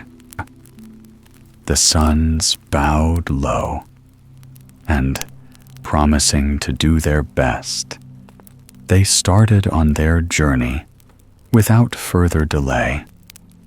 The 2 elder brothers took many servants and carriages with them, but the youngest set out quite alone. In a short time, they came to 3 crossroads. 2 of them were gay and crowded, but the third was dark and lonely. The 2 elder brothers chose the more frequented ways, but the youngest, bidding them farewell, set out on the dreary road. Wherever linen was to be bought, there the 2 elder brothers hastened. They loaded their carriages with bales of the finest linen they could find, and then returned home. The youngest brother, on the other hand, went on his weary way for many days, and nowhere did he come across any linen that would have done. So he journeyed on, and his spirits sank with every step. At last he came to a bridge which stretched over a deep river, flowing through a flat and marshy land. Before crossing the bridge, he sat down on the banks of the stream and sighed dismally over his sad fate. Suddenly, a misshapen toad crawled out of the swamp, and sitting down opposite him, asked, "What's the matter with you, my dear prince?" The prince answered impatiently, "There's not much good my telling you, Puddocky, for you couldn't help me if I did." "Don't be too sure of that," replied the toad. "Tell me your trouble, and we'll see." Then the prince became most confidential and told the little creature why he had been sent out of his father's kingdom. "Prince, I will certainly help you," said the toad, and crawling back into her swamp, she returned, dragging after her a piece of linen not bigger than a finger, which she lay before the prince, saying, "Take this home, and you'll see it will help you." The prince had no wish to take such an insignificant bundle with him, but he didn't like to hurt Puddockie's feelings by refusing it. So he took up the little packet, put it in his pocket, and bade the little toad farewell. Puddocky watched the prince till he was out of sight, and then crept back into the water. The further the prince went, the more he noticed that the pocket in which the little roll of linen lay became heavier, and in proportion, his heart grew lighter. And so, greatly comforted, he returned to the court of his father, and arrived home just at the same time as his brothers with their caravans. The king was delighted to see them all again, and at once drew the ring from his finger, and the trial began. In all the wagon loads, there was not one piece of linen, the 10th part of which would go through the ring. And the 2 elder brothers, who had at first sneered at their youngest brother for returning with no baggage, began to feel rather small. But what were their feelings when he drew a bale of linen out of his pocket, which in fineness, softness, and purity of color was unsurpassable? The threads were hardly visible, and it went through the ring without the smallest difficulty. At the same time, measuring 100 yards quite correctly. The father embraced his fortunate son, and commanded the rest of the linen to be thrown into the water. Then, turning to his children, he said, "Now, dear princes, prepare yourselves for the second task. You must bring me back a little dog that will go comfortably into a walnut shell." The sons were all in despair over this demand, but as they each wished to win the crown, they determined to do their best, and after a very few days set out on their travels again. At the crossroads, they separated once more. The youngest went by himself along his lonely way, but this time he felt much more cheerful. Hardly had he sat down under the bridge and heaved a sigh, than Puddocky came out, and sitting down opposite him, asked, "What's wrong with you now, dear prince?" The prince, who this time never doubted the little toad's power to help him, told her his difficulty at once. "Prince, I will help you," said the toad again, and crawled back into her swamp as fast as her short little legs would carry her. She returned, dragging a hazelnut behind her, which she laid at the prince's feet, and said, "Take this nut home with you, and tell your father to crack it very carefully, and you'll see then what will happen." The prince thanked her heartily and went on his way in the best of spirits, while the little puddock crept slowly back into the water. When the prince got home, he found his brothers had just arrived with great wagon loads of little dogs of all sorts. The king had a walnut shell ready, and the trial began. But not one of the dogs the 2 eldest sons had brought with them would in the least fit into the shell. When they had tried all their little dogs, the youngest son handed his father the hazelnut with a modest bow and begged him to crack it carefully. Hardly had the old king done so than a lovely tiny dog sprang out of the nutshell and ran about on the king's hand, wagging its tail and barking lustily at all the other little dogs. The joy of the court was great. The father again embraced his fortunate son, commanded the rest of the small dogs to be thrown into the water and drowned, and once more addressed his sons. The two most difficult tasks have been performed. Now listen to the third and last. Whoever brings the fairest wife home with him shall be my heir. This demand seemed so easy and agreeable, and the reward was so great that the princes lost no time in setting forth on their travels. At the crossroads, the two elder brothers debated if they should go the same way as the youngest. But when they saw how dreary and deserted it looked, they made up their minds that it would be impossible to find what they sought in these wilds. And so they stuck to their former paths.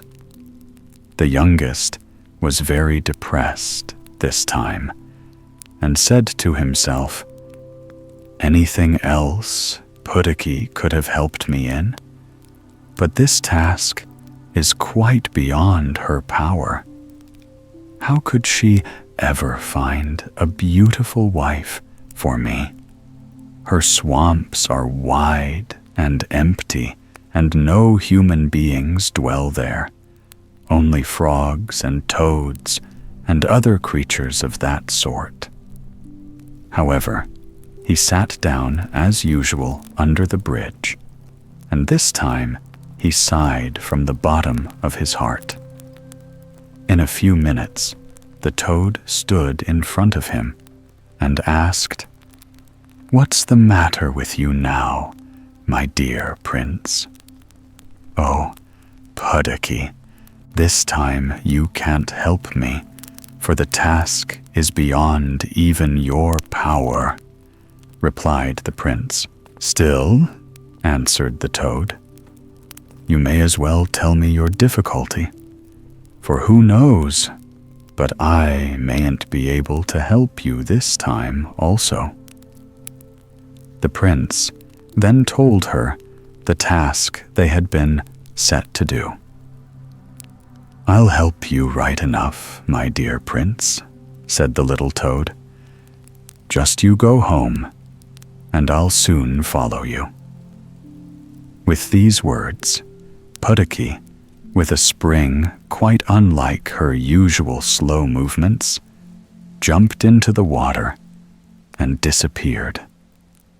The prince rose up and went sadly on his way, for he didn't believe it possible that the little toad could really help him in his present difficulty.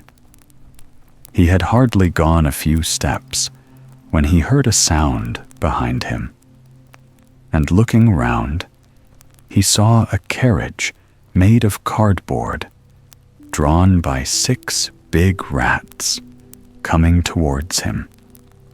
2 hedgehogs rode in front as outriders, and on the box sat a fat mouse as coachman, and behind stood 2 little frogs as footmen. In the carriage itself sat Puddocky, who kissed her hand to the prince out of the window as she passed by. Sunk deep in thought over the fickleness of fortune that had granted him 2 of his wishes, and now seemed about to deny him the last and best, the prince hardly noticed the absurd equipage, and still less did he feel inclined to laugh at its comic appearance. The carriage drove on in front of him for some time, and then turned a corner. But what was his joy and surprise when suddenly, round the same corner, but coming towards him, there appeared a beautiful coach drawn by 6 splendid horses, with outriders, coachmen, footmen, and other servants, all in the most gorgeous liveries. And seated in the carriage was the most beautiful woman the prince had ever seen, and in whom he at once recognized the beautiful Parsley, for whom his heart had formerly burned. The carriage stopped when it reached him, and the footman sprang down and opened the door for him. He got in and sat down beside the beautiful Parsley and thanked her heartily for her help, and told her how much he loved her. And so he arrived at his father's capital at the same moment as his brothers, who had returned with many carriage loads of beautiful women. But when they were all led before the king, the whole court, with one consent, awarded the prize of beauty to the fair Parsley. The old king was delighted, and embraced his thrice fortunate son and his new daughter-in-law tenderly, and appointed them as his successors to the throne. But he commanded the other women to be thrown into the water and drowned, like the bales of linen and the little dogs.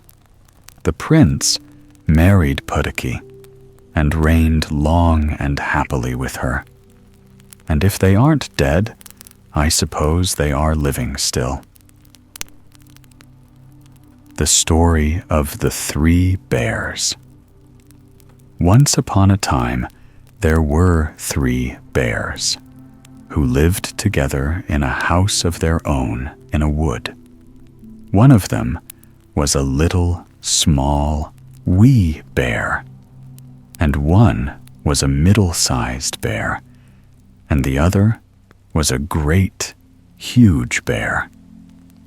They had each a pot for their porridge, a little pot for the little, small, wee bear, and a middle-sized pot for the middle bear, and a great pot for the great, huge bear. And they had each a chair to sit in, a little chair for the little, small, wee bear, and a middle-sized chair for the middle bear, and a great chair for the great, huge bear. And they had each a bed to sleep in, a little bed for the little, small, wee bear, and a middle-sized bed for the middle bear, and a great bed for the great, huge bear. One day, after they had made the porridge for their breakfast, and poured it into their porridge pots, they walked out into the wood while the porridge was cooling, that they might not burn their mouths by beginning too soon to eat it. And while they were walking, a little old woman came to the house.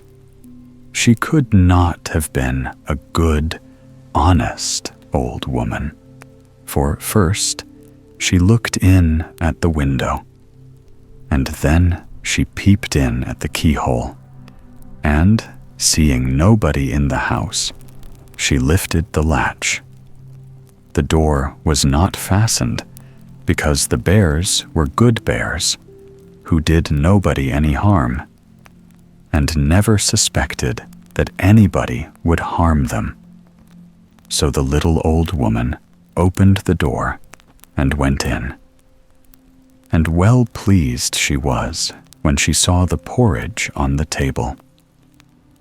If she had been a good little old woman, she would have waited till the bears came home.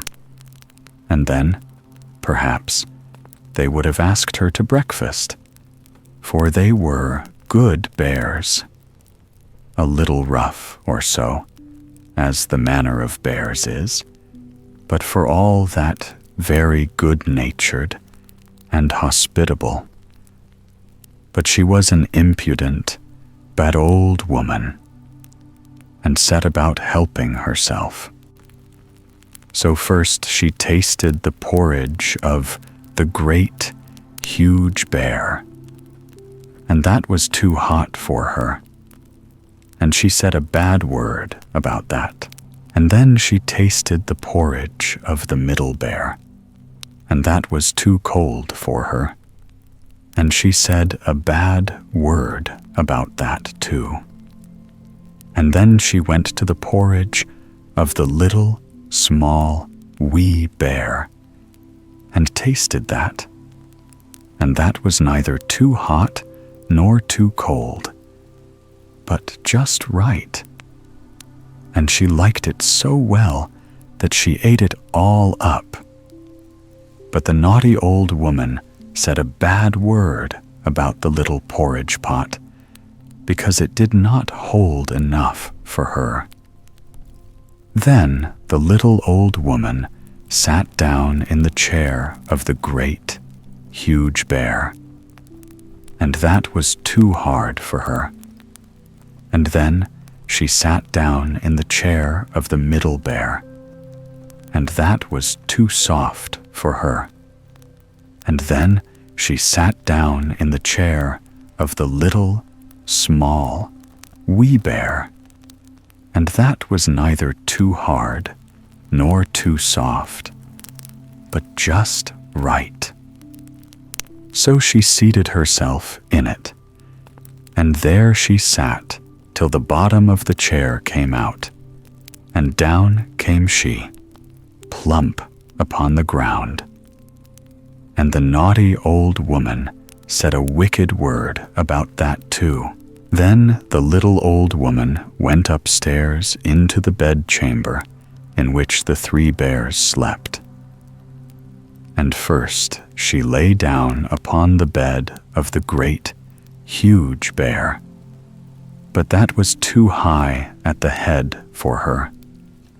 And next she lay down upon the bed of the middle bear, and that was too high at the foot for her. And then she lay down upon the bed of the little, small, wee bear, and that was neither too high at the head nor at the foot, but just right. So she covered herself up comfortably and lay there till she fell fast asleep. By this time, the three bears thought their porridge would be cool enough, so they came home to breakfast. Now the little old woman had left the spoon of the great, huge bear standing in his porridge. "Somebody has been at my porridge," said the great, huge bear in his great, gruff voice. And when the middle bear looked at his, he saw that the spoon was standing in it too. They were wooden spoons. If they had been silver ones, the naughty old woman would have put them in her pocket. "Somebody has been at my porridge," said the middle bear in his middle voice. Then the little, small, wee bear looked at his, and there was the spoon in the porridge pot, but the porridge was all gone. "Somebody has been at my porridge and has eaten it all up," said the little, small, wee bear in his little, small, wee voice. Upon this, the three bears, seeing that someone had entered their house and eaten up the little, small, wee bear's breakfast, began to look about them. Now the little old woman had not put the hard cushion straight when she rose from the chair of the great, huge bear. "Somebody has been sitting in my chair," said the great, huge bear, in his great, rough, gruff voice. And the little old woman had squatted down the soft cushion of the middle bear. "Somebody has been sitting in my chair," said the middle bear in his middle voice. And you know what the little old woman had done to the third chair. "Somebody has been sitting in my chair and has sat the bottom of it out," said the little, small, wee bear, in his little, small, wee voice. Then the three bears thought it necessary that they should make farther search. So they went upstairs into their bedchamber. Now the little old woman had pulled the pillow of the great, huge bear out of its place. "Somebody has been lying in my bed," said the great, huge bear, in his great, rough, gruff voice. And the little old woman had pulled the bolster of the middle bear out of its place. "Somebody has been lying in my bed," said the middle bear in his middle voice. And when the little, small, wee bear came to look at his bed, there was the bolster in its place, and the pillow in its place upon the bolster. And upon the pillow was the little old woman's ugly, dirty head, which was not in its place, for she had no business there. "Somebody has been lying in my bed, and here she is," said the little, small, wee bear, in his little, small, wee voice.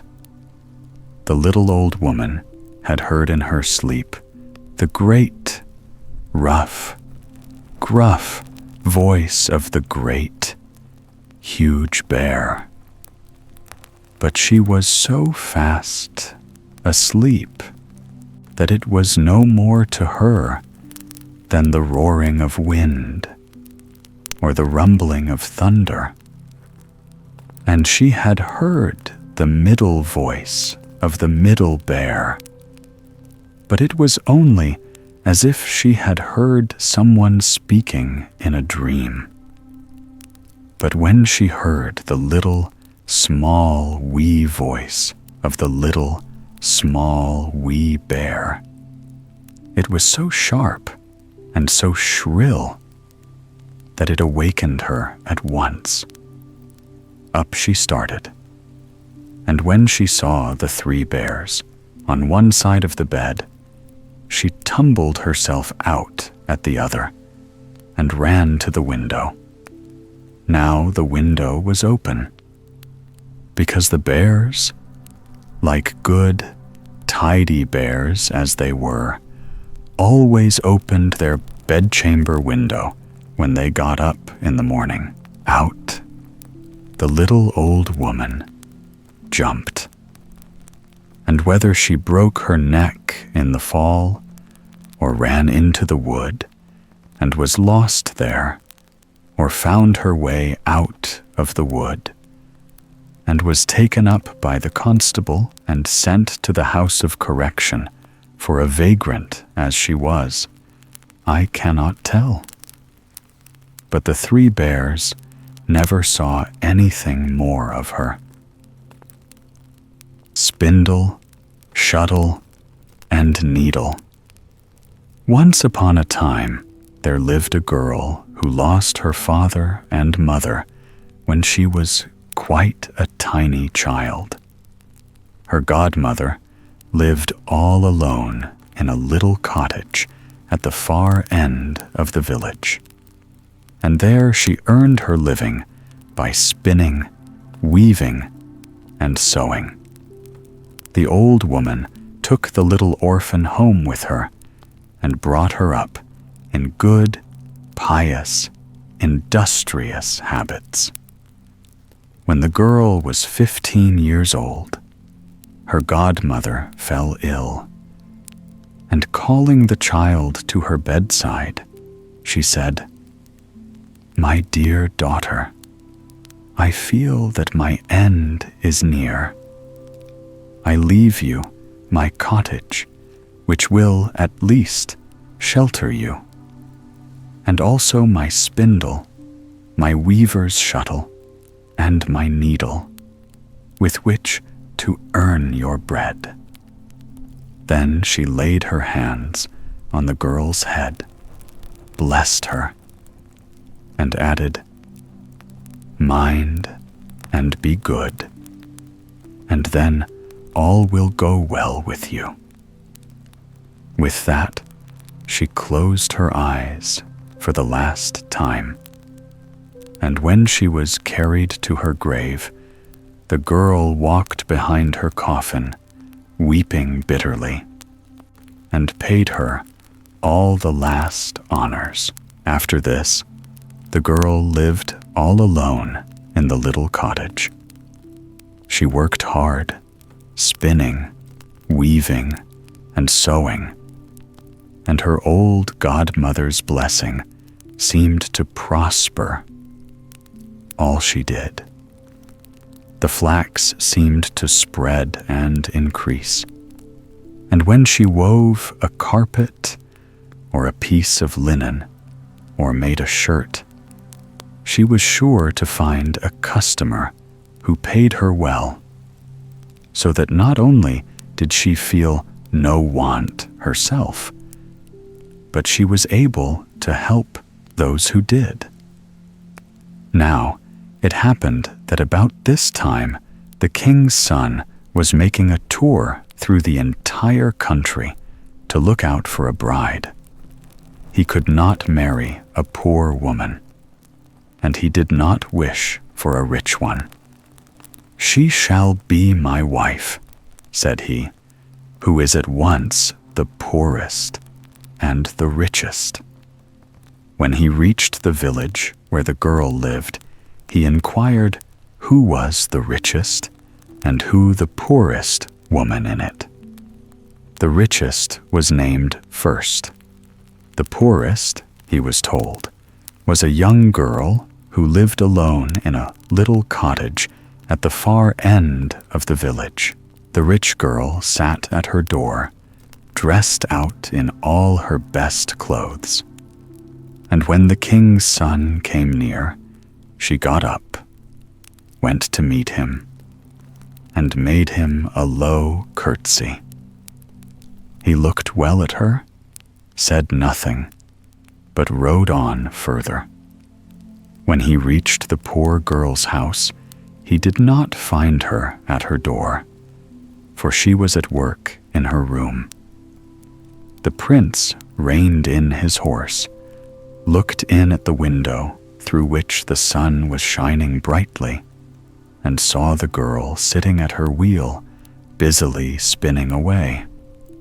She looked up, and when she saw the king's son gazing in at her, she blushed red all over, cast down her eyes, and span on. Whether the thread was quite as even as usual, I really cannot say, but she went on spinning till the king's son had ridden off. Then she stepped to the window and opened the lattice, saying, "The room is so hot." But she looked after him as long as she could see the white plumes in his hat. Then she sat down to her work once more and span on. And as she did so, an old saying, which she had often heard her godmother repeat whilst at work, came into her head, and she began to sing, "Spindle, spindle, go and see if my love will come to me. Lo, and behold, the spindle leapt from her hand and rushed out of the room. And when she had sufficiently recovered from her surprise to look after it, she saw it dancing merrily through the fields, dragging a long golden thread after it. And soon it was lost to sight. The girl, having lost her spindle, took up the shuttle, and seating herself at her loom, began to weave. Meantime, the spindle danced on, and just as it had come to the end of the golden thread, it reached the king's son. "What do I see?" he cried. "This spindle seems to wish to point out the way to me." So he turned his horse's head and rode back beside the golden thread. Meantime, the girl sat weaving and sang, "Shuttle, weave both web and woof. Bring my love beneath my roof." The shuttle instantly escaped from her hand, and with one bound was out at the door. On the threshold, it began weaving the loveliest carpet that was ever seen. Roses and lilies bloomed on both sides, and in the center a thicket seemed to grow with rabbits and hares running through it, stags and fawns peeping through the branches, whilst on the topmost boughs sat birds of brilliant plumage, and so lifelike one almost expected to hear them sing. The shuttle flew from side to side, and the carpet seemed almost to grow of itself. As the shuttle had run away, the girl sat down to sew. She took her needle and sang, "Needle, needle, stitch away. Make my chamber bright and gay." And the needle promptly slipped from her fingers and flew about the room like lightning. You would have thought invisible spirits were at work, for in next to no time the table and benches were covered with green cloth, the chairs with velvet, and elegant silk curtains hung before the windows. The needle had barely put in its last stitch when the girl, glancing at the window, spied the white, plumed hat of the king's son, who was being led back by the spindle with the golden thread. He dismounted and walked over the carpet into the house, and when he entered the room, there stood the girl, blushing like any rose. "You are the poorest, and yet the richest," said he. "Come with me. You shall be my bride." She said nothing, but she held out her hand. Then he kissed her and led her out, lifted her on his horse, and took her to his royal palace, where the wedding was celebrated with great rejoicings. The spindle, the shuttle, and the needle were carefully placed in the treasury, and were always held in the very highest honor. The Enchanted Ring. Once upon a time, there lived a young man named Rosamond, who was as good and handsome as his elder brother Bramintho was ugly and wicked. Their mother detested her eldest son and had only eyes for the youngest. This excited Bramintho's jealousy, and he invented a horrible story in order to ruin his brother. He told his father that Rosamond was in the habit of visiting a neighbor who was an enemy of the family, and betraying to him all that went on in the house, and was plotting with him to poison their father.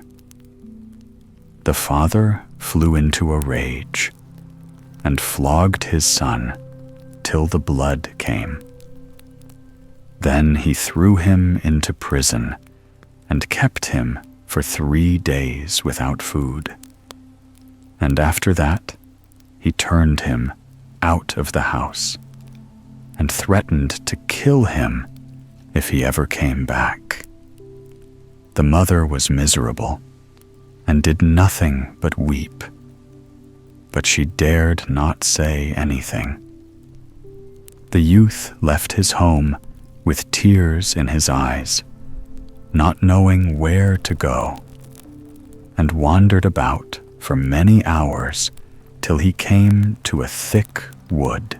Night overtook him at the foot of a great rock, and he fell asleep on a bank of moss, lulled by the music of a little brook.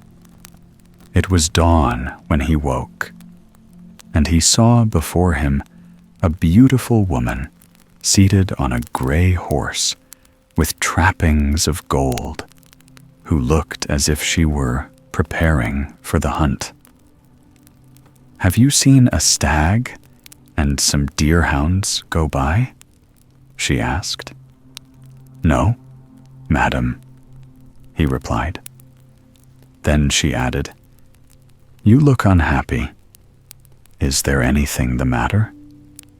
Take this ring, which will make you the happiest and most powerful of men, provided you never make a bad use of it.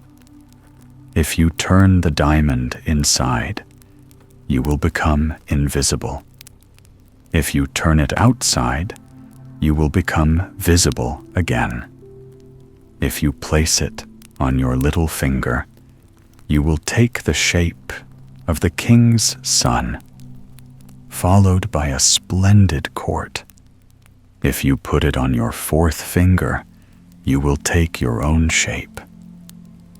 Then the young man understood that it was a fairy who was speaking to him, and when she had finished, she plunged into the woods. The youth was very impatient to try the ring, and returned home immediately.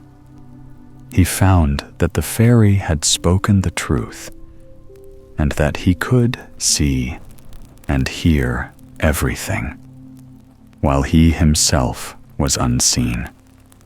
It lay with him to revenge himself, if he chose, on his brother, without the slightest danger to himself, and he told no one but his mother of all the strange things that had befallen him. He afterwards put the enchanted ring on his little finger and appeared as the king's son, followed by 100 fine horses and a guard of officers, all richly dressed. His father was much surprised to see the king's son in his quiet little house, and he felt rather embarrassed, not knowing what was the proper way to behave on such a grand occasion. Then Rosamond asked him how many sons he had. "2," replied he. "I wish to see them," said Rosamond. "Send for them at once. I desire to take them both to court, in order to make their fortunes." The father hesitated, then answered, "Here is the eldest, whom I have the honor to present to your highness." "But where is the youngest? I wish to see him too," persisted Rosamond. "He is not here," said the father. I had to punish him for a fault, and he has run away." Then Rosamond replied, "You should have shown him what was right, but not have punished him. However, let the elder come with me. And as for you, follow these 2 guards, who will escort you to a place that I will point out to them." Then the 2 guards led off the father, and the fairy, of whom you have heard, found him in the forest, and beat him with a golden birch rod, and cast him into a cave that was very deep and dark, where he lay enchanted. "Lie there," she said, "till your son comes to take you out again." Meanwhile, the son went to the king's palace and arrived just when the real prince was absent. He had sailed away to make war on a distant island, but the winds had been contrary, and he had been shipwrecked on unknown shores and taken captive by a savage people. Rosamond made his appearance at court in the character of the prince, whom everyone wept for as lost, and told them that he had been rescued when at the point of death by some merchants. His return was the signal for great public rejoicings, and the king was so overcome that he became quite speechless and did nothing but embrace his son. The queen was even more delighted, and fetes were ordered over the whole kingdom. One day, the false prince said to his real brother, "Bramintho, you know that I brought you here from your native village in order to make your fortune, but I have found out that you are a liar, and that by your deceit you have been the cause of all the troubles of your brother Rosamond. He is in hiding here, and I desire that you shall speak to him and listen to his reproaches."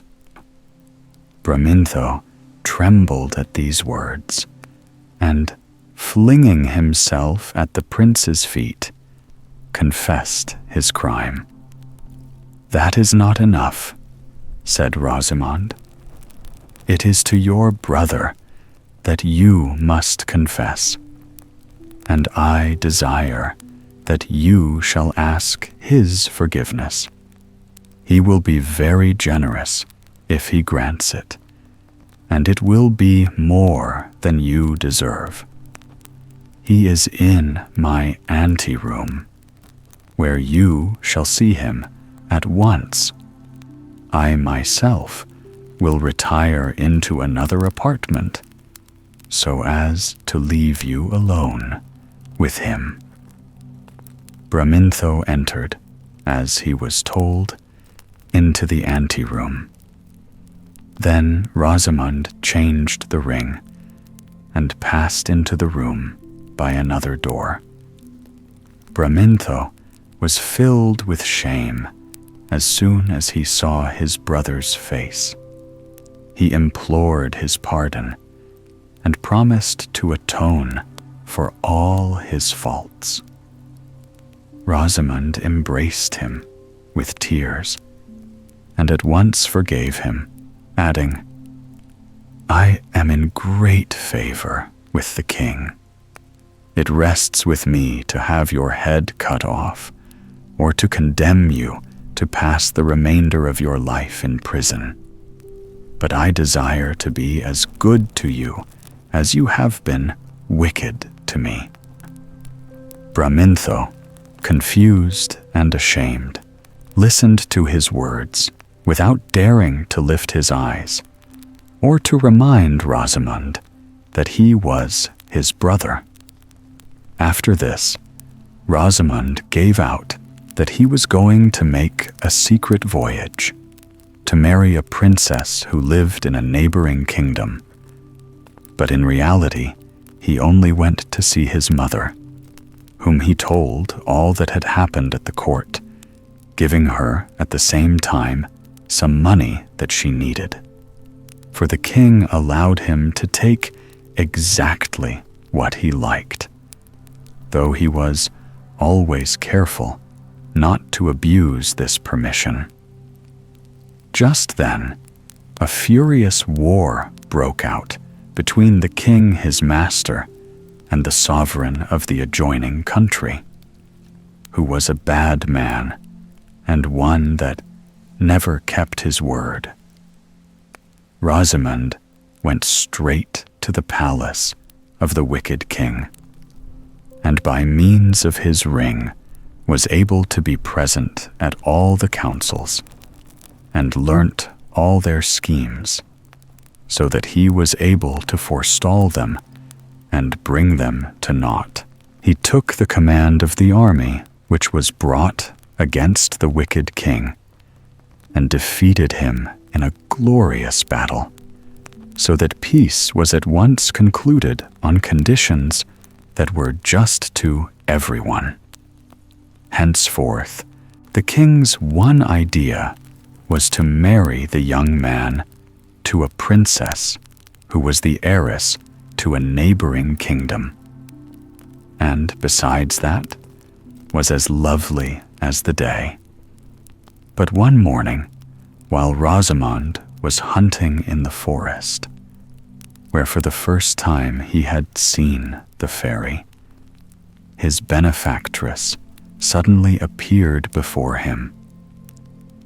"Take heed," she said to him in severe tones, "that you do not marry anybody who believes you to be a prince. You must never deceive anyone. The real prince, whom the whole nation thinks you are, will have to succeed his father, for that is just and right. Go and seek him in some distant island, and I will send winds that will swell your sails and bring you to him. Hasten to render this service to your master, although it is against your own ambition, and prepare, like an honest man, to return to your natural state.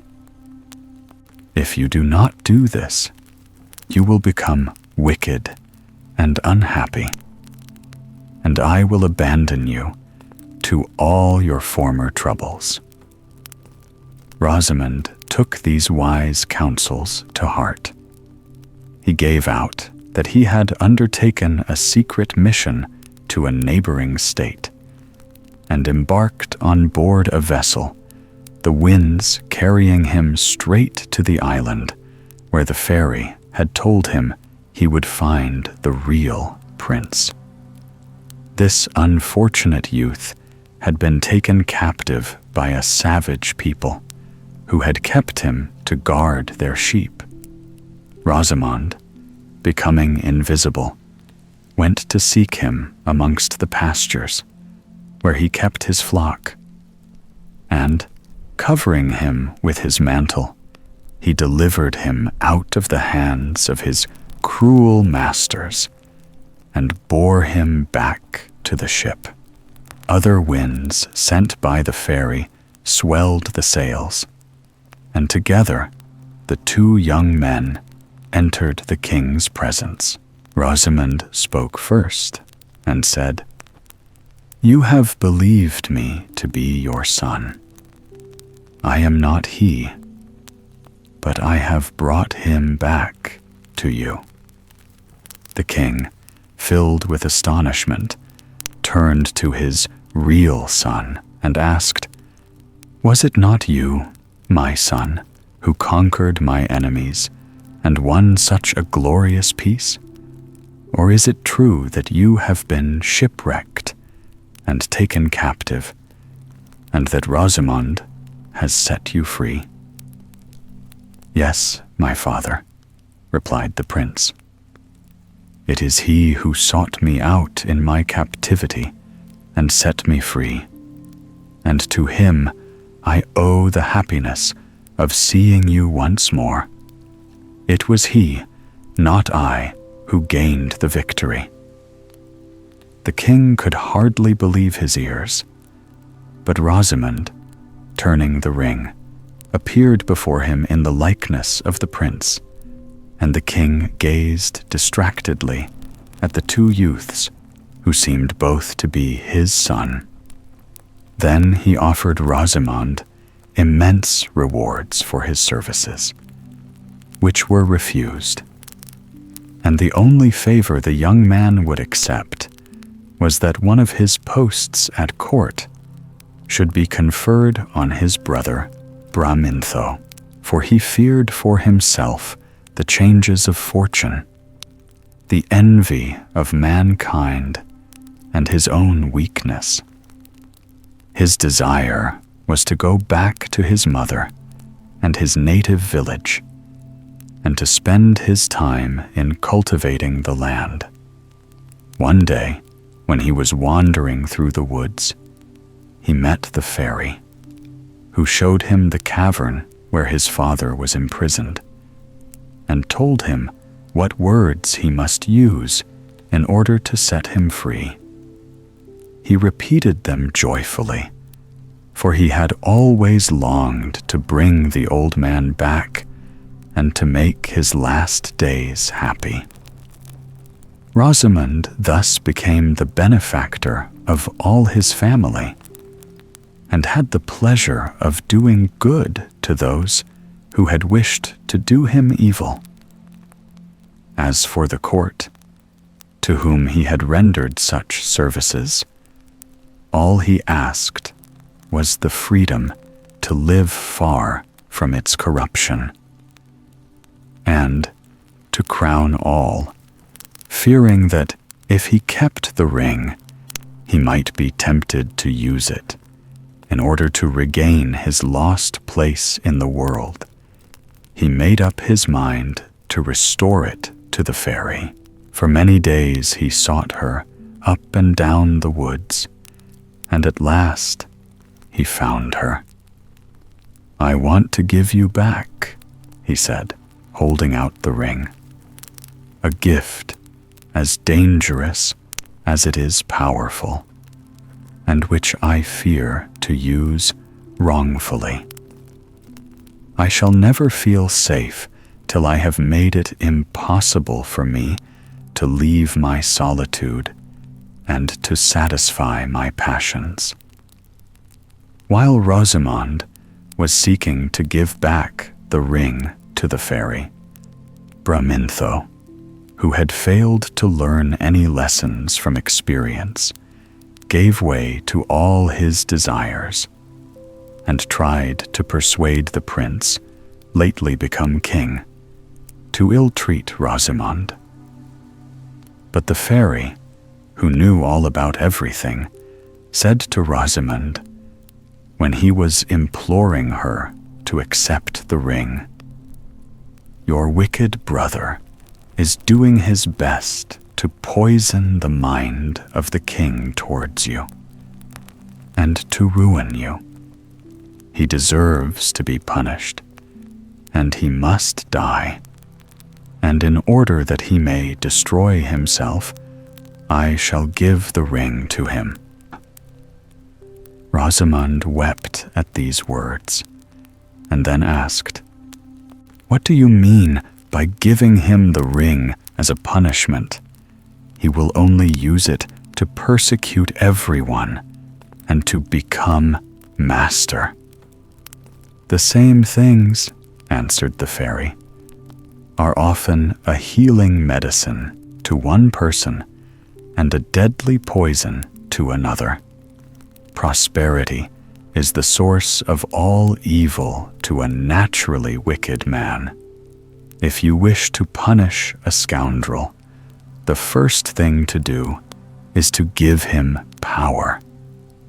You will see that with this rope he will soon hang himself." Having said this, she disappeared and went straight to the palace, where she showed herself to Bramintho under the disguise of an old woman covered with rags. She at once addressed him in these words: "I have taken this ring from the hands of your brother, to whom I had lent it, and by its help he covered himself with glory. I now give it to you, and be careful what you do with it." Bramintho replied with a laugh, "I shall certainly not imitate my brother, who was foolish enough to bring back the prince instead of reigning in his place. And he was as good as his word. The only use he made of the ring was to find out family secrets and betray them, to commit murders and every sort of wickedness, and to gain wealth for himself unlawfully. All these crimes, which could be traced to nobody, filled the people with astonishment. The king, seeing so many affairs, public and private, exposed, was at first as puzzled as anyone, till Bramintho's wonderful prosperity and amazing insolence made him suspect that the enchanted ring had become his property. In order to find out the truth, he bribed a stranger, just arrived at court, one of a nation with whom the king was always at war, and arranged that he was to steal in the night to Bramintho, and to offer him untold honors and rewards if he would betray the state secrets. Bramintho promised everything, and accepted at once the first payment of his crime, boasting that he had a ring which rendered him invisible, and that, by means of it, he could penetrate into the most private places. But his triumph was short. Next day, he was seized by order of the king, and his ring was taken from him. He was searched, and on him were found papers which proved his crimes. And, though Rosamond himself came back to the court to entreat his pardon, it was refused. So Bramintho was put to death, and the ring had been even more fatal to him than it had been useful in the hands of his brother. To console Rosamond for the fate of Bramintho, the king gave him back the enchanted ring as a pearl without price. The unhappy Rosamond did not look upon it in the same light, and the first thing he did on his return home was to seek the fairy in the woods. "Here," he said, "is your ring.